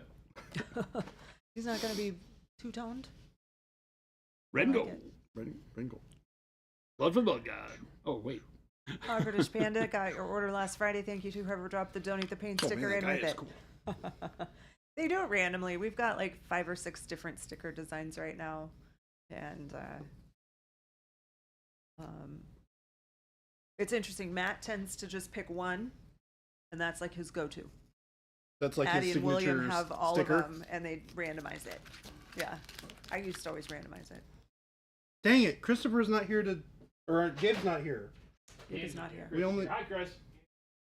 I love you more, so I'm glad you're the one. Don't take that personally. Was that like a spoonful of sugar? Huh? Was that like your spoonful of sugar? Yeah. I love you more, so I'm glad you're the one that's here. Gabe is not here today. Cheater. He took a day off. Cheater. He is a cheater. Gabe is a cheating cheater who cheats. None of the Fishers are in the building today. And that's just wrong. Oh The man, that vibe is has weird. been off, for sure. For some reason, the Fisher Queen only works 4 days a week. She only Still works 4 days a week. not clear how that ever happened. So this is a plinth that I got from Jacob Jansen a while ago. Yeah, Jacob does some really good word turning. Obviously, that's not turned, but that's just, a cut. Yeah, But still nice. got a nice smooth satin finish on it. I need to touch it up a little bit. That tape had been on there a little too long. Slam Baron said Captain America Brave New World movie trailer dropped today. Looks amazeballs. Wait, really? I saw it, We had were talking about this yesterday. Sort of. Adjacently. I mean, not that one specifically, but Corvus Thorax. Happy Friday. hey. Vector wants to know what you do, Jordan, with your wet palette sheet at the end of a session. I toss it. I throw it into the garbage. I am one of those people that strongly believes that wet palettes are better used in one session increments. They tend to not hold paint very well for subsequent sessions. Vector, nice to meet you. Houdini7, what do we need to talk to HR about? Why are we talking to HR? I don't the know. Fishers. Oh, about the Fishers. Yeah. Those damn Fishers. Yeah. Jordan should autograph the palette paper and sell them on the website. You guys are weird. You guys are weird, Jen. Don't work on this. We got like half an hour left. Yep, What are we gonna 3:27. What are we gonna do today? Everybody that's always asking questions about priming, this is what layer 1 of priming should look like. Yep. What color is that? Black. That's black primer. Black primer, but you can see most of the model through it still because that's what layer 1's supposed to do. It's not supposed to give coverage. It's supposed to put a ton of tiny dots all over the model. If you're doing an airbrush primer and you're spraying it to get full coverage of whatever color primer you're spraying all in one coat, you're doing it wrong. No matter what primer you're using, don't do that. Do one very light coat, then come back and coat 2 should start filling in the gaps and turning the model the color of the primer. You don't have to wait very long. You just have to wait till it's like dry to the touch, not tacky, which the first layer is going to dry super quick because it isn't on thick, right? Then layer 2 is just another continual coat where you start covering everything, but not to the point to where you're piling up tons of paint. If I still see a little bit of the resin color underneath that, that's fine.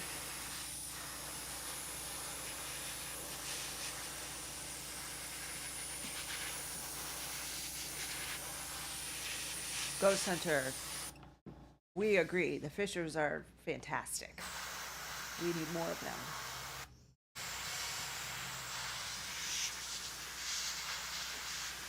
Corvus Thorax said the OSL is looking amazeballs. Mr. Jordan, fantastic.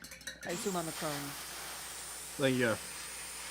Decided to keep working on the gold on this guy so you guys can see some additional fun ways of mixing your metallics with non-metallic colors to get cool results. So I'm going to do a different gold on the back side here.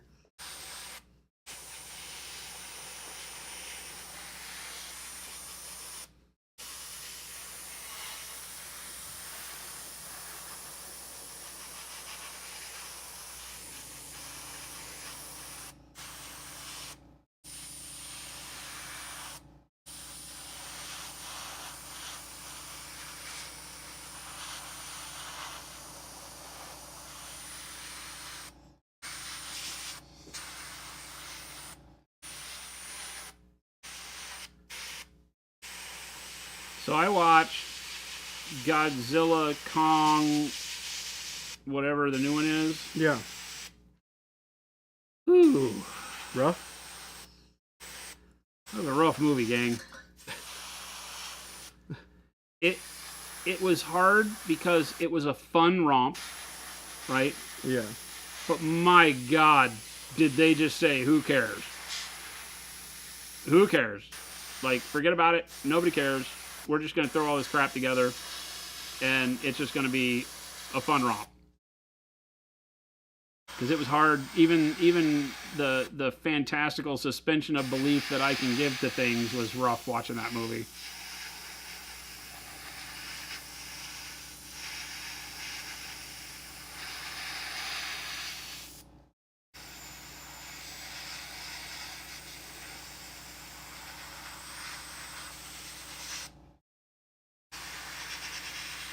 That was one of my airplane movies on the way out to Miami to visit Dice Tower.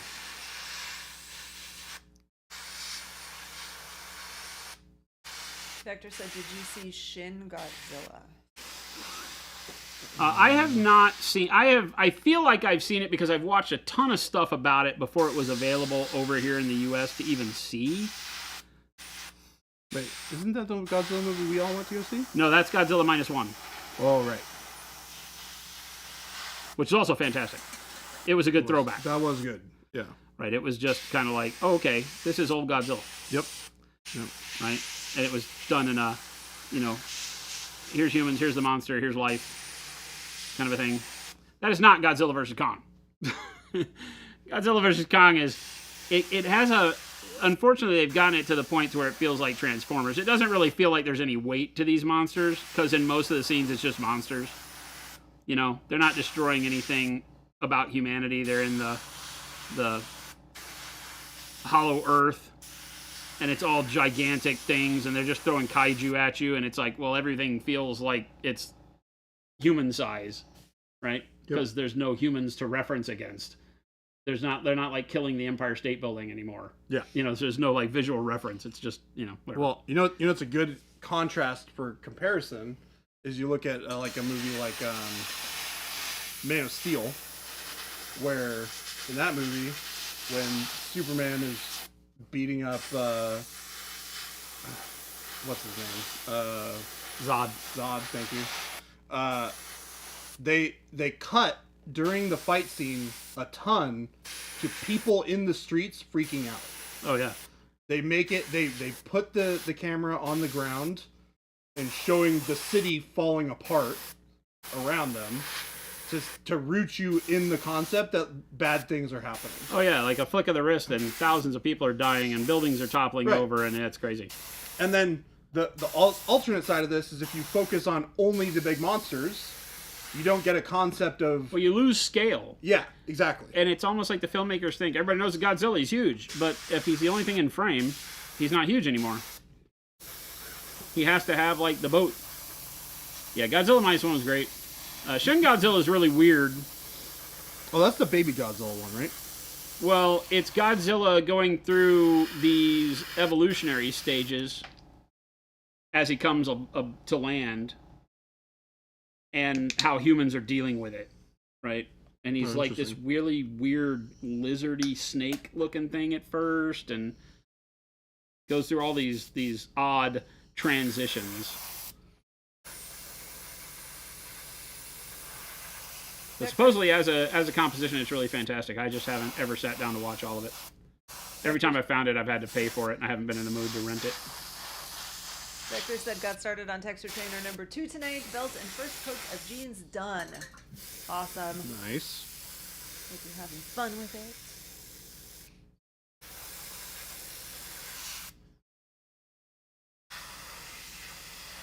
Speaking of textures, this model of this sculpt has got tremendous texturing on it. A real pain to prime. Oh, just because it's got all the little nooks and Tons and crannies. tons of wrinkles, Yeah. and it's like, oh look, it's even though this little bitty wrinkle, it's still pronounced enough that you got to prime from all the angles. They look really good.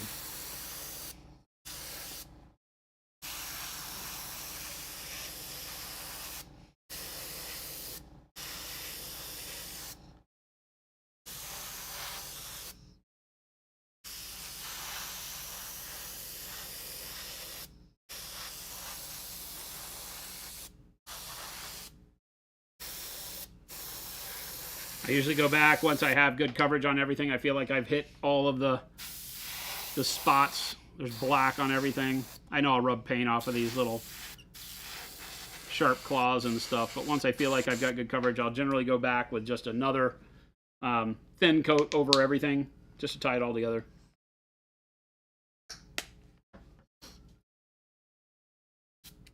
And this isn't even a gaming piece, right? A gaming piece, I might do another coat. Really just depends if I'm doing an army or if I'm doing one very visual, like Commander, doing like the lion or something like that. Dante.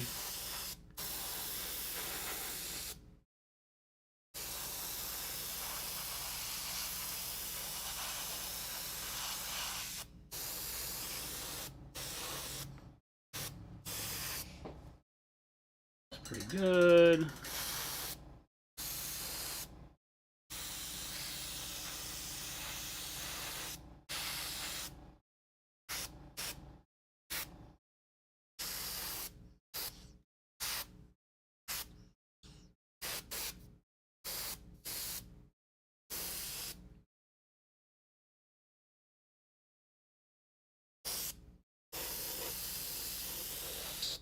Vector said I want to make all texture trainers into fridge magnets because that's a big thing in our house. Any tips? I mean, you can buy magnets and you should be able to just stick one on the back.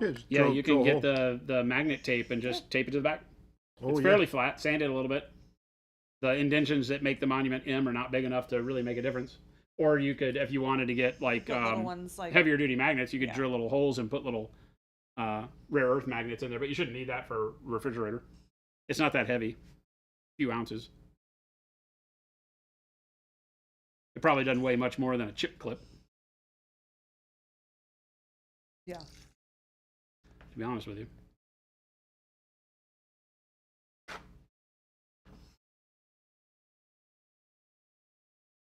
Yeah, I would think magnet tape would work fine. Yeah. It's just resin. It's just plastic, Clean it, maybe sand it a little bit. Clean it with warm water because you've probably been holding it while you've been painting. get rid of your hand oils before you use the tape. But that 3M magnet tape, right? Or the magnet tape that uses the 3M double-sided tape on the back, that stuff will stick to anything and not let go. That should work great.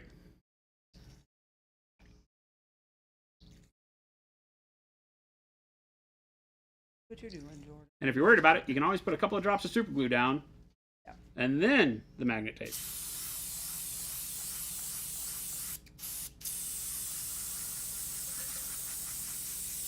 Yeah, the green into the gold is always fantastic. It gives it just that slight used tarnish feel without being like overly weathered. Yep. You got to magnetize all your War Machine trolls for the new stuff, the Mark IV stuff, with all the weapon options, so you got to kind of magnetize everything. Make your model as useful as possible. I've always loved that in concept. I hated it in practice. But magnetizing all your models. Yeah, I never did for any of the ones that had variations before. You know, some people would take like the War Beast and kits for the Warjacks that could be multiple things and try to magnetize them. Yep. So you could get more use out of one purchase. I was like, nope. I'll just buy another one. I'll buy a Kodiak, and it can also be this other thing if I need it to be. Yep. Nobody ever played against scared.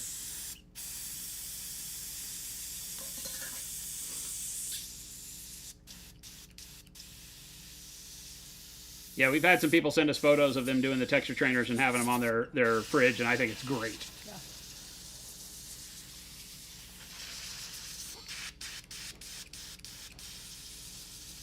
We should have everyone here paint one and use them to decorate our fridges. Ooh, Oh, that would be In the actually really kitchen. fun. there you go. That could be cool. I got some time, so I guess I could kind of try to figure out what I want to do color-wise here, huh? Jason, plan out a project? No. I don't want to make it seem like I'm doing a plan, so let's not do that. I don't want to have somebody get the wrong idea. Never mind. We're just painting. He's using some cold air with no paint, obviously, from the airbrush right now to get this primer to cure a little quicker.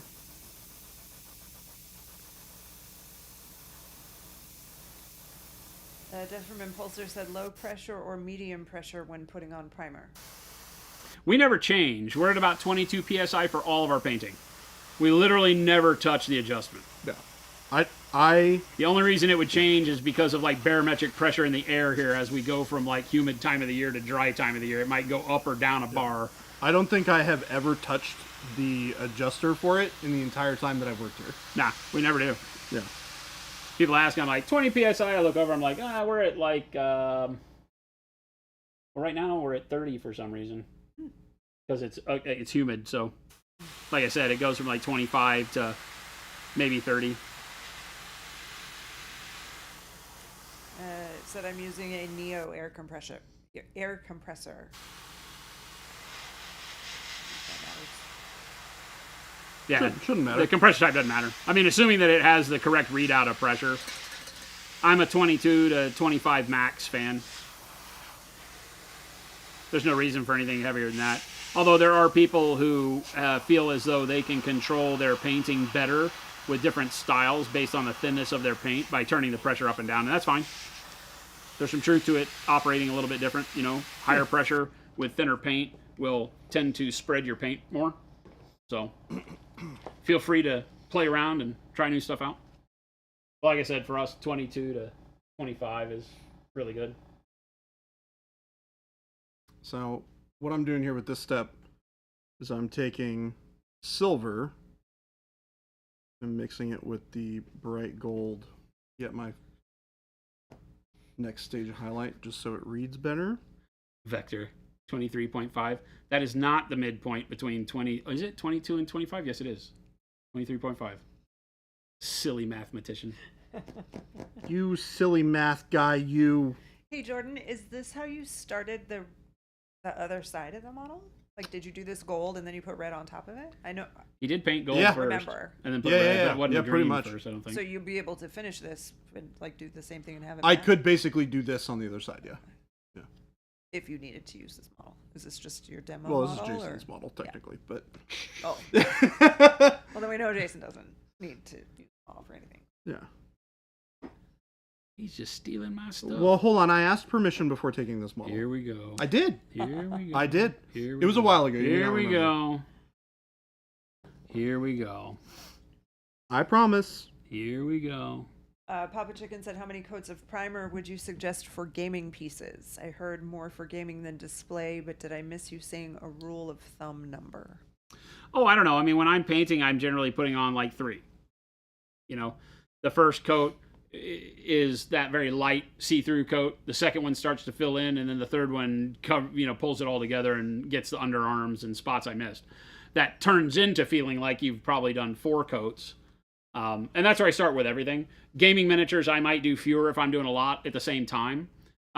It is going to... The thing with fewer coats is going to give me less exacting coverage, but it's going to still give me a full coat. Our primer really becomes more sturdy once you lock it in with your top layers of paint, right? And so, we've had people, like you can't rub our paint off with your fingernail once you get it all done. And so a lot of people don't even use varnish, but it does still require a good prime coat in order for that to be true. And you can't just blast a primer coat on in one because it cures from the top side down, and those underlayers may not get fully cured and skate around on the plastic and loosen up and not give you that grab. That's why you start with a light coat that grabs the plastic first. Then your next coat goes on top of that and locks into the paint and the plastic, and then the last one just locks into the last layer of paint. So now you've got a triple layer of security of your primer not moving. Now it'll still rub off on the sharp spots, right? But you just go back and touch that up. Like I missed some stuff down here on the base because I'm not worried about the base right now, because when I put it on a plinth, I'll paint the base. So I won't be painting anything other than maybe the tombstones that he's standing on or something with some stone color before I get to the final.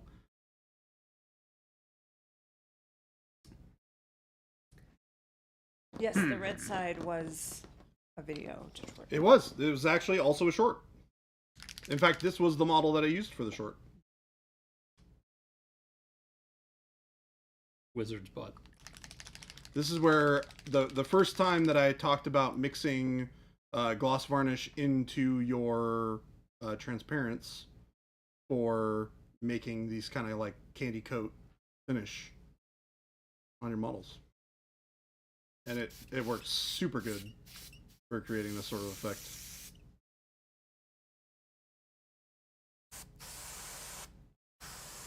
But you can see here kind of the roughed out version using some simple recipes that work really well.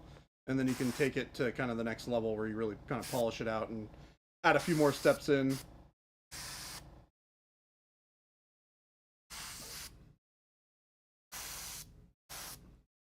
And then you can even do things like this. Take a little bit of transparent green.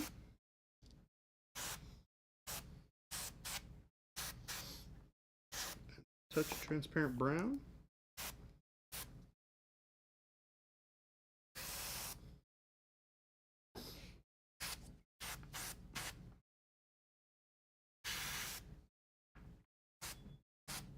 Papa Chicken said, is it just me or do the fluorescent paints have a slightly more gel kind of brush feel? A more what? The which ones? A more gel kind of brush feel. Yeah, they're a different constitution of paint entirely.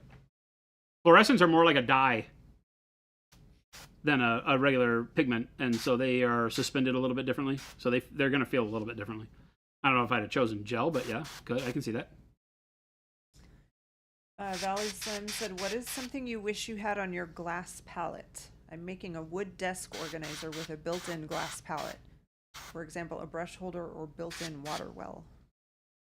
I mean, I've got this little like the thing. workspace for the Evo, maybe.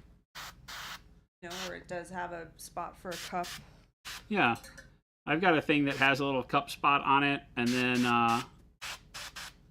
a little area for my paper towel. And for brushes, doesn't it have a little tray to lay your brushes on?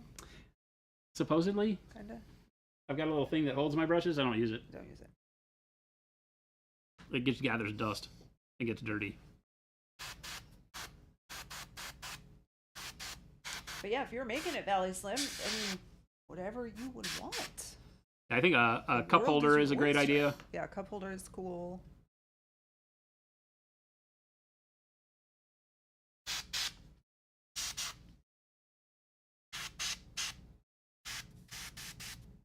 I'm gonna be hungry for some good food tonight, babe. Me too. Your Those bag of Doritos- chips. Doritos were not. They're not doing it. for Yeah, me. your bag of chips and my breakfast sandwich are not gonna hold me. Is anyone playing games tonight? I don't think so. I think a lot of us are going out to game store Yeah. tonight. Some of the game leaders are gone today. Feels Yeah, like Gabe, Ruben. Well, Eric moved, right? Yeah, Eric is. Well, I don't think he's moved yet. He is moving though like far. to Washington. Yeah, Washington seriously? State. Oh, So Ruben's losing his gaming buddy. Well, I didn't know that. That's bummer. That's right. I'm making plans. Hopefully we can get some more gaming between Yeah. him and myself and some other folks of the crew. Video game archaeologist said, just a question, if I ever reach that point, what would you guys recommend for stripping paint or primer? I'm accustomed to soaking into LA's totally awesome cleaner. They don't do that. They just Yeah. paint over. We're really bad references for what to do to strip paint. We don't ever do it. We just paint right over our models. Chat. The Chat nice might thing have is that some unless suggestions. you've just gone hog wild and you got super thick paint on everything, just paint over it. Use those colors as a base coat for your next step. That's what I do. It's true. And I rarely paint over anything. You know, you can change a color from something you don't like to something you do without ever doing anything other than maybe a light prime coat on it to desaturate that color. Like if I painted something that was bright yellow and I wanted to go back over and make that a blue, I wouldn't just paint blue over yellow. I'd do a little bit of a black primer over the top of the yellow, just very lightly, and then start painting my blues. But yeah, Chicken. LA's totally awesome. Soaking it in Simple Green or what's the one we use? Fabuloso. Fabuloso! Exclamation Just point. be careful. Certain materials don't like to sit in those chemicals for long periods of time, so I wouldn't do longer than 24 hours, 12 to 24 hours of soak, because some plastics and resins will start to deform. So just be careful. Papa Chicken said they're getting super crazy for date night going to Dairy Queen. Nice. Heat wave has me in the Ooh. mood for a blizzard. For a belt buster and a blizzard? A belt buster in a blizzard? That's what their sandwiches used to be called, the belt buster. Really? Yeah, it was served in a belt. In a belt? Well, it was like a little paper package, but it was done like a belt. It went around it. It had a paper wrapper, and then they put it in the belt. It had a buckle. Belt buster. Huh. Like a little thing to That's hold it funny. closed. Those are in the days before the blizzard. They had like soft serve ice cream and stuff, but I don't think they called it the blizzard back when I was a kid. It's No, weird to think blizzards of came out when I was like in high school, I think. Yeah. DQ not having blizzards. Yeah. It's like weird for me to think of. But also They being very just have prevalent cones. all over the place, and you just went there for hamburgers. Yeah, yeah. You know what I actually remember a lot from my time living in California was we would go down to A&W for root beer floats, Mm-hmm. which I don't think there is one around here, is there? A&W used to be mixed in with the Taco Bell on 7th Street, and that was the only one close to us. Mm, The one by the post office right there on 7th Street, Yeah. South Indian School. yeah. I don't think it's A&W anymore. I think it's just Taco Bell. Oh yeah, it's just Taco Bell. Yeah, it was Taco Bell A&W for a long time, and then that changed. They split ways. I would love to have a root beer float. That actually sounds awesome. Well, you can So- get, it's ice cream and root beer. On the Oh, weekend, of course. McAlpine's Yeah, on McAlpine. 16th or 7th? It's on 7th Street. 7th Street down towards McDowell. Yeah. So between Thomas and McDowell, like by Virginia, just south of Oh, Virginia, so It's around Virginia. deeper south. deeper south. south. Yeah, yeah. It's across the street or catty corner to that Thai place that's down there called Thai Thai- Kitchen Thai This recipe. is 7th or Thai Street. Recipe, 7th right? Street. Yeah. It's called McAlpine's. It's an old antique store with a soda fountain in it. And they've been closed since COVID, but Jen says they opened up on the weekends. They have an ice cream soda fountain, and you can make one of a They have bajillion a floats. whole, like their menu. It's a diner. It's insane. It's a diner. They have like sloppy joes and BLTs and sandwiches and stuff. And their menu is one of those really big ones. And the whole back page is like all the different. It's over options. 100 different floats and stuff that you It's can get, and they're all so phenomenal. good. Okay. I mean, So they have- they're not all phenomenal because they probably have Brussels sprout flavor one. No, but they don't. I think they might. I think the worst one is maybe like a black licorice, but they don't have any. Yeah, they have like black liquor, They don't but have you any can get floats. You can name the soda, the Yeah. flavors you put in it. You can make your own. It's amazing. You can Like do it's like legit a- amazing. You go there and you get like a very mid grilled cheese sandwich or BLT. Sloppy Joes are good though. Oh, the sloppy joes are really good. Yeah, it's the place you. And wanna then you go and then for you Sloppy Joe. and then you go to town with yeah, the ice freaking, cream. soda soda fountain ice fountain. cream float.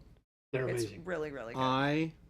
Yeah, That and sounds it's great. it's fun. It's cute. You know, it's like an old Yeah, diner. yeah. Yeah, and it's got like you said, an antique store that has a lot of junk, but also like some really cool stuff in it. Huh. Yeah, it's fun. My Huh. California was Del Taco, and it was Tommy Burger too. Remember Tommy's Burger? If you were in SoCal, the chili cheeseburger place, Tommy Burger. There's one in Huntington, whatever that other area was called, where the GW bunker was. I don't remember what it's called. Who Gold. remembers the dollar? It's all right off menu? of Golden West, huh? Well, Valley Slim said, "Who remembers the dollar menu at fast foods?" I mean, Taco Bell still has a 99-cent menu. Well, Taco Bell, I remember. I saw something about this the other day, and I was like, "Oh my gosh, I totally remember." It was such a flashback. They had 59, 79, 99. Yeah. Oh, And that's that was right. their You get jingle. 59-cent tacos. Yeah. Yeah, yeah, yeah, yeah, they yeah, had yeah. a lot of things that were 15. Like the bean burritos were 79 cents. So good. Yeah, when I lived in California, lived in the Bay Area. So weirdly enough, it's like very different than it is down in like SoCal or North California. Is your game ever going to have minis or maybe some figures for painting? Yes, the first 3 are in production right now. If you're familiar with the Asura, it is Danav, Devandra, Devandra, and and Kamar Kamar Jen. Yep. Are the first 3. Tommy's is undefeated. Tommy's will kill you. Tommy's wins every fight, Kyle. Like the gut buster sandwich. You get like a chili It's not. cheeseburger, and it was like, ugh. It was right down the street from Wiener Schnitzel. So you could choose to either die by chili cheese dog, which is usually my choice, or Tommy Burger. I had Tommy Burger twice, and it nearly killed me both times, and so I never ate it again. Papa Chicken, try it. You got to try it just because you got to try it. You may find that, like, kind of our opinion is that it smells much, much better than it actually tastes. In-N-Out is mid at best. It's okay. But it has a story behind it that makes people want to be part of that tribe. It's very tribal Yeah, In-N-Out like because you Angela feel like said, you can it's go order a fine. 4x4 animal style and that's something special. Just because they don't put it on the stupid menu out front doesn't mean that not everybody in the world knows about it anymore. Once the And once it's not, their fries are horrible. once the hype They are dies out, terrible. just try it. So Go at an off time, My- but it's If you like vegetable oil or peanut oil or whatever they cook their fries in, go. my 2 cents, as somebody who did not grow up with In-N-Out, Yeah, In-N-Out is fine. it is decent. it's fine. I would say it's better than fine. I like their burgers better than most burgers from fast food restaurants. Yeah, Corvus. However, I would not go there over going to another one because Yeah. of how much of a pain in the butt it is. Five Yeah. Guys has a better. I actually do the opposite. I'm like, I don't view them as the same thing. when I was if I was ever on a road trip, Five Guys. if I was ever in a Is that road why? trip, I would Yeah. literally go to wherever was not In-N-Out if everybody was trying to get to In-N-Out. There were a lot of times where if I was meeting people in Colorado to go west where In-N-Out lived, and they were all like, oh, we got to stop and get some In-N-Out burger. We're like on 50 motorcycles going down the highway through Vegas, and everybody pulls off to get In-N-Out. Right across was a Burger King, and I would rather eat Burger Yeah. King if that tells you anything. And I hate Burger King, and I'd rather eat Burger King than I In-N-Out. think Jason Burger and King I is the are worst. we're a Whataburger family, We are a Whataburger family. but Whataburger is Yeah, Whataburger is definitely greater than it's In-N-Out. good, but the Whataburgers around like in our area suck. They're I'm The a good Burger one King closed. fan, The good yeah. one closed, and the one that is like filled with idiots that don't know how to Yeah. make a burger It's not is the great. one that's still open. But Although yesterday was really good. They got Was it right in the lunch. I think going at lunch is good. I think it's a dinner crowd is horrible. yeah, it wasn't bad. But yesterday's was fine. We didn't try the one on Thomas though. That one might be. Belt buster for date night it is. You got to get a belt buster and a blizzard. I don't think we have a Dairy Queen anywhere around here. Yeah, we do. Yeah, it's on. Yeah, it's Camelback on and Central. Central. It's do you know where? Like, Video game archaeologist, you just chose violence today, dude. oh no, White Castle. If you like gray water burgers, man, more power to you. The first time I ever had White Castle was pulling up to a drive-thru in Brooklyn with my friends back when I was making music, and in New York for one of the first times in my life. And scared crapless because we're in a neighborhood where I'm like, I'm gonna die while I'm here. And we went to White Castle, did the drive-thru, and they're like, yeah, we'll take 2 dozen. Only meant to be. Yeah. And it was like 2 dozen burgers and 36 fries, and there were only like 4 of us in the car. And I was like, what are you talking about? And because, you know, they're like hockey pucks. Yeah. They're like these little things. Yeah, and so they were like, at the time when, this was at the time where Kentucky Fried Chicken had just come out with like Chicken Littles. They had the little bitty, it was like a sliders. nugget with a biscuit, Yeah. right? Yeah. And so, yeah, it was hilarious. White Castle is the actual worst. I don't get why it's so popular. They got so popular they make it in like in frozen food section of the grocery store. Crazy. You hate that Wendy's changed their fries, did they? I never liked Wendy's fries much. Your sister lives in Nashville and you took an hour detour to get Tax roast beef BBCs both ways. Tax? Racks? I don't know. Lock's Key. I don't know this. Racks or Tax. I don't know what you're talking about. I mean, I get that it must be a restaurant. I don't know it. Valley. Oh yeah, Harold and Kumar did like the White Castle thing. A few weeks ago on the Friday, I stayed up watching the stream until 1 a.m. local the day before a shooting comp. I scored 4 out of 28, which is your best result ever. Is 4 out of 28? Explain. First off, awesome. Is a low score good, or you're working to 28? I just don't know the scoring composition there. And are you long gun shooting? Are you pistol shooting? What are you doing? Target shooting? White Castle's a once a year thing.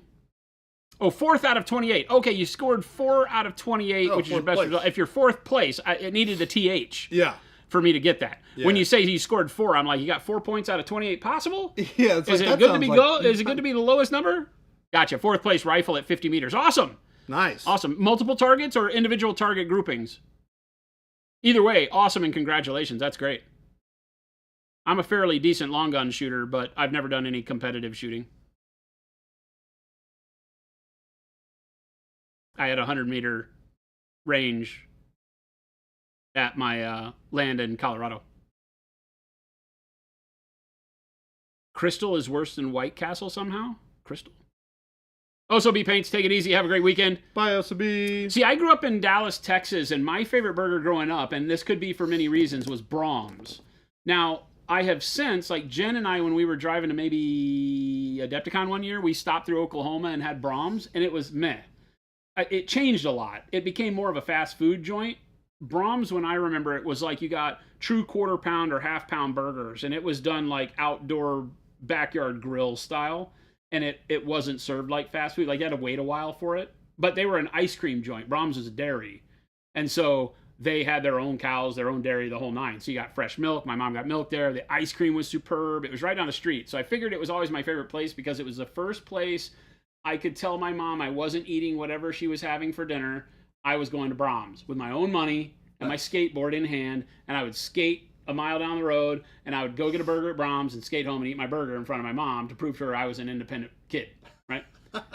She just gets so pissed at me, too. If that's how you want to spend your money, you know? Yeah, Brahms, when I was a little kid, right? I say, you know, up till like teenage. And the whole time I lived in Texas, I figured like Brahms was really good. Nowadays, it's still around, but it is more of a fast food joint, and it's more like going to, you know, like a higher-end McDonald's. Yeah. It doesn't feel the same. You know, Yeah. But it could be that it's been there was such an amount of time between me having Brahms and then having it again that it might be exactly the same and I just don't like it anymore too. I don't know. You haven't had Brahms in ages? Yeah, I would go and I would get a chocolate shake and burger and fries. Because, of course, as an ice cream place, you got chocolate shakes made with chocolate ice cream. Like legit, not chocolate syrup, vanilla ice cream nonsense like around here. It was so good. Mike says, is next week Snake Boy? Yes. I'm going to say it for him. Next week is a hybrid. It's a hybrid. We're doing a couple things next week. We're alternating, so things don't get boring. Existing is expensive, Papa Chicken. It's Sweden, so not so exotic. 22, single target. Feel like painting minis has a synergy with shooting because you've got enough. Yeah, you got to be precise. Oh, and there's nothing wrong with 22 long rifle. Nah, Still a rifle, still shoots a bullet, still has to be aimed, right? Has very little weight, so it's actually a lot harder at distance.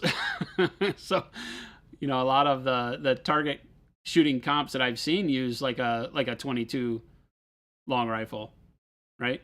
Rim shot. What is it called? Not center shot, rim shot. Yeah. Someone's definitely gonna hit that 6-month timing and end up with another big boy. Nope, not happening. Oh, Not happening. 35 years awkwardish, yeah. Not sure if it was a one-time operator fail, but the one time I went to Whataburger in Memphis, it had a ton of mustard on it. It is a mustard burger. Whataburger is a mustard burger. You can get it with no mustard, and then you have to get the ketchup on the side if you want to do that. They don't do. It's a mustard burger. It's a Texas thing, Oklahoma, Texas, and it's a mustard burger, and it's my favorite. I love Whataburger. It has never changed. Like, I can pretty much stand my ground and say Whataburger is exactly the same today as the first time I had it as a kid in Dallas. Really? Oh, it has to be. It's just the same. We're still talking about food and stuff, yeah. Jay Tyler, we take all questions. The whole reason we do this stream is to help you become more confident with painting. Correct. We paint awesome models, and we show you techniques that maybe, stuff you look at and think, oh my gosh, I'll never paint like that. But the idea is to help you with painting. So you're not interrupting us by asking the most basic of questions are welcome. So go it. Hit us. We'll help. Not sure which would be harder, the perfect specular highlight on both eyes of your Mini or hitting a target at 50 yards with your rifle. Probably the same. The same. Yeah, Ben, it was rimfire. For some reason, I was thinking rimfire, not rimshot. I was like, that sounds like a drum term. Bye, Vector. Vector, take it easy. Happy weekend. You always miss us during the weekend. You can talk to us on Discord. Corvus. I see. I didn't realize that was a thing. Born and raised in California, must have been isolated from the mustard burger. Yeah, the Whataburger is mustard first. I don't even know that you can order it with anything else. They will give you ketchup and they will give you mayonnaise, if that's what you like, but it will be separate and you must put it on yourself. Get the spicy ketchup. The only problem with our Whataburger is that they pull the lettuce and the tomato out of the crisper, super cold, and put it on your warm burger, so it cools your whole burger off by the time you get home. And I think the buns are just right out of the bag. They don't toast them or anything. No, I think they're in a cooler. Oh, maybe. Yeah, they might be in a cooler too. It's just there's a lot of cold components that they put on your hot burger, and so you have burger and melted cheese and cold stuff, and it's not great. Like whenever you do an outdoor burger, you take the stuff out and you leave it out. It's in the sun in the backyard. You're cooking the burger so that everything is in that outdoor temperature by the time you put it in your face. True. Like, I like crisp lettuce. They let you do your burger wrong, but they definitely won't do it for you, no. Well, see, and that's the thing, though, is that it's cold, but it's not necessarily crisp. It's kind of wilty. Just wilty cold lettuce. Yeah, because it's now condensed with the water off the lettuce, so now your bun is kind of soggy. Yeah. I always get fresh lettuce whenever I do anything where I want lettuce in the sandwich. Corvus, yeah, give it another shot. Look at the links. That means, Jordan, it's time for you to take us out. Yep.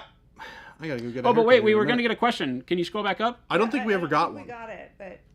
I've been keeping an eye out for it, and I don't think we ever got it. No? Game delay.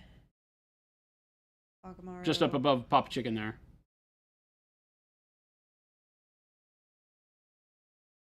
Not yet. Mm-mm. Feel free to ask. We are closing the show up, so if you have a question, ask quickly. There it is. Oh, there it is. Where? Okay. After working a while with 28 millimeter minis for table or for D&D. Mm-hmm. Oh, Jen. It's right oh. here. It wasn't there earlier. I understand a dark wash can give you shade details, but it seems a labor to repaint sections to bring back color. Any better method? If you watch the way we paint from dark to light. So you start a model like this, black primer, and then I've now sprayed a little bit on the skin of what we call Wizards, but it's a faded purple, basically, right? But like this entire model here, even though it's probably more detailed than what we're talking about, it has no wash or anything, but it still has good contrast in the in-between layers, because you just don't put paint there, right? That dark spot, I just don't put paint there. So I leave the dark spot at the wrist, the dark spots underneath, and you build your paint away from the shadows into the highlights, so it leaves that darkness there. So that's a really great way to maintain contrast, to get that shading on your model as you're painting. And then when you do a wash, you can do it you don't have to do the whole model and then bring your highlights back up. You can just put the wash and paint it like a paint. I could do a little bit of wash in between the armor panels if for some reason it was too bright for me, right? It's made to flow over the whole model, but you can be very specific with it. Like if I had chainmail, I could go in and just kind of dot it into the little loops of chain and then not have to highlight all the chain again. That takes a little bit more time, obviously. The convenience of a wash is such that you can take the whole model and just be like, bloop, and then it shades and darkens as you want. But you're finding the drawback to that is that you have to go back and punch up your color again because the wash itself acts like what we call a filter. And a filter will darken everything or change the color of everything. And you can go dry brush over it if you're going fast, and you can bring some brightness back up, but sometimes that looks sloppy. So if you spent some time doing your base layers, and then I suggest doing highlights on top of it, then when you wash the model, you still get a little bit more punch from your highlights, but you typically have to go back and do your highlights again. So painting from dark to light, keeping the darkness on the model, right? So that all of this, I didn't do any wash on this guy at all, right? He just has all of the darkness on there, and then I just paint up to the bright spots, so all the panel lines are still dark without having to have wash on them and things like that, and it still gives you a good contrast, and you just paint it once. It takes a little bit longer because you have to be more deliberate in making sure that I just paint that little square and that little square and leave the in-between part dark. I can't just paint a big brushstroke over it. But it's really just user's choice. You can choose to do either or. And some people become really comfortable with doing the filter and darkening the whole model and then highlighting it back up, and they just prep their whole process that way. And some people like me, you typically do the wash a little bit more specifically because you can put it up underneath the scales and in the chainmail and under the chin and things like that, and it still works very well. All right. So hopefully that helps. And tune in more here. We will go through those processes lots. Yep. We will definitely be talking about it a lot this week. Do you have to prime white to get less opaque colors to look good? Nope. We never prime white. Ever. Remember, when you build those colors up underneath the brighter colors, it supports those less opaque colors that you're putting over it. So those less opaque colors end up looking like they have better coverage as you layer up to them. Yeah, something like Hulk where you have a lot of yellow-green. Yellow-green is a very translucent color. So I couldn't have painted this with the yellow-green straight over black. I had to start with a dark blue is what I used for the shadow on his skin. So I started with a dark blue, then I moved into a darker green, and then eventually yellow-green. And like Jordan said, those darker colors give the opacity so you're not fighting the black anymore, so that by the time you get to your bright colors, you don't need them to cover the whole model. You only need them to cover the highlights. But it still makes the model look like it's brighter green, but the bright green is really like only right up here in this top corner. You can see it's the darker green down low. It just fools the eye because of where your highlight placement goes. So yeah, we don't ever prime with white unless we're teaching something very, very specific where somebody's asked a question about priming white. Yeah, probably. Mike. Oh yeah, colored primer helps you too. That's a good. Because I'm going to be going for speed, and I'm going to be trying to get painting 1,000 rats. Yeah, I have 80. I'm going to have 80 rats to paint. Yeah, it's a lot of dry brushing. I love you guys. You can't help yourself. It's 10 past, but you have to keep teaching us stuff. Hey, we will answer the questions until it gets to the point where we just got to go. Yeah. Which is now. We got to go. Yeah, I do have to go soon because I got a hair appointment. But Jay Tyler, please feel free to join back up. That goes for everybody here. If you're new around here, please hit that follow button. We stream 5 days a week. We'd love to see you back. You can always feel free to ask your questions. Also, join our Discord. Scroll back up and see the links that Jen put in chat. The Discord is 24-hour a day, 7-day a week access to not only us, but 4,500 other amazing artists in our community, from levels of beginner to pro painters, rarefied air. So we've got everybody in there. And you can ask whatever questions, get a ton of inspiration just by looking at the projects people are doing. Great community, great way to hang out. Everybody's nice. You're never going to feel like you're out of place. So go join the Discord, come back here, ask questions, see us paint. We'll be working on these projects more next week. I'm going to be doing this vampire boy. I don't know his name. We're going to call him Nosferatu 3. Nosferatu 3? Well, there was already Nosferatu 2. So it could be Nosferatu 1, but I feel like that's a little pretentious. So we're going to go with Nosferatu 4. I like 4. Nosferatu 4. So I'll be painting Nosferatu 4, so tune back in. But Monday through Friday, 2 p.m. to 4 p.m. Mountain Standard Time here in Phoenix, Arizona, USA. We'd love to see you back. Have a wonderful weekend. Make sure to stick around for the raid. We're going to find somebody to raid right now. I don't know who it's going to be. You got anybody picked? Painting. Kenny. Kenny. We got Kenny. Next level painting. Kenny, go in and show some love. Give some hugs and handies and hearts in the chat. Drop Kenny a follow, and we will see you on the flip side on Monday. Have a wonderful weekend, gang. We're out. Bye, everyone. Bye-bye.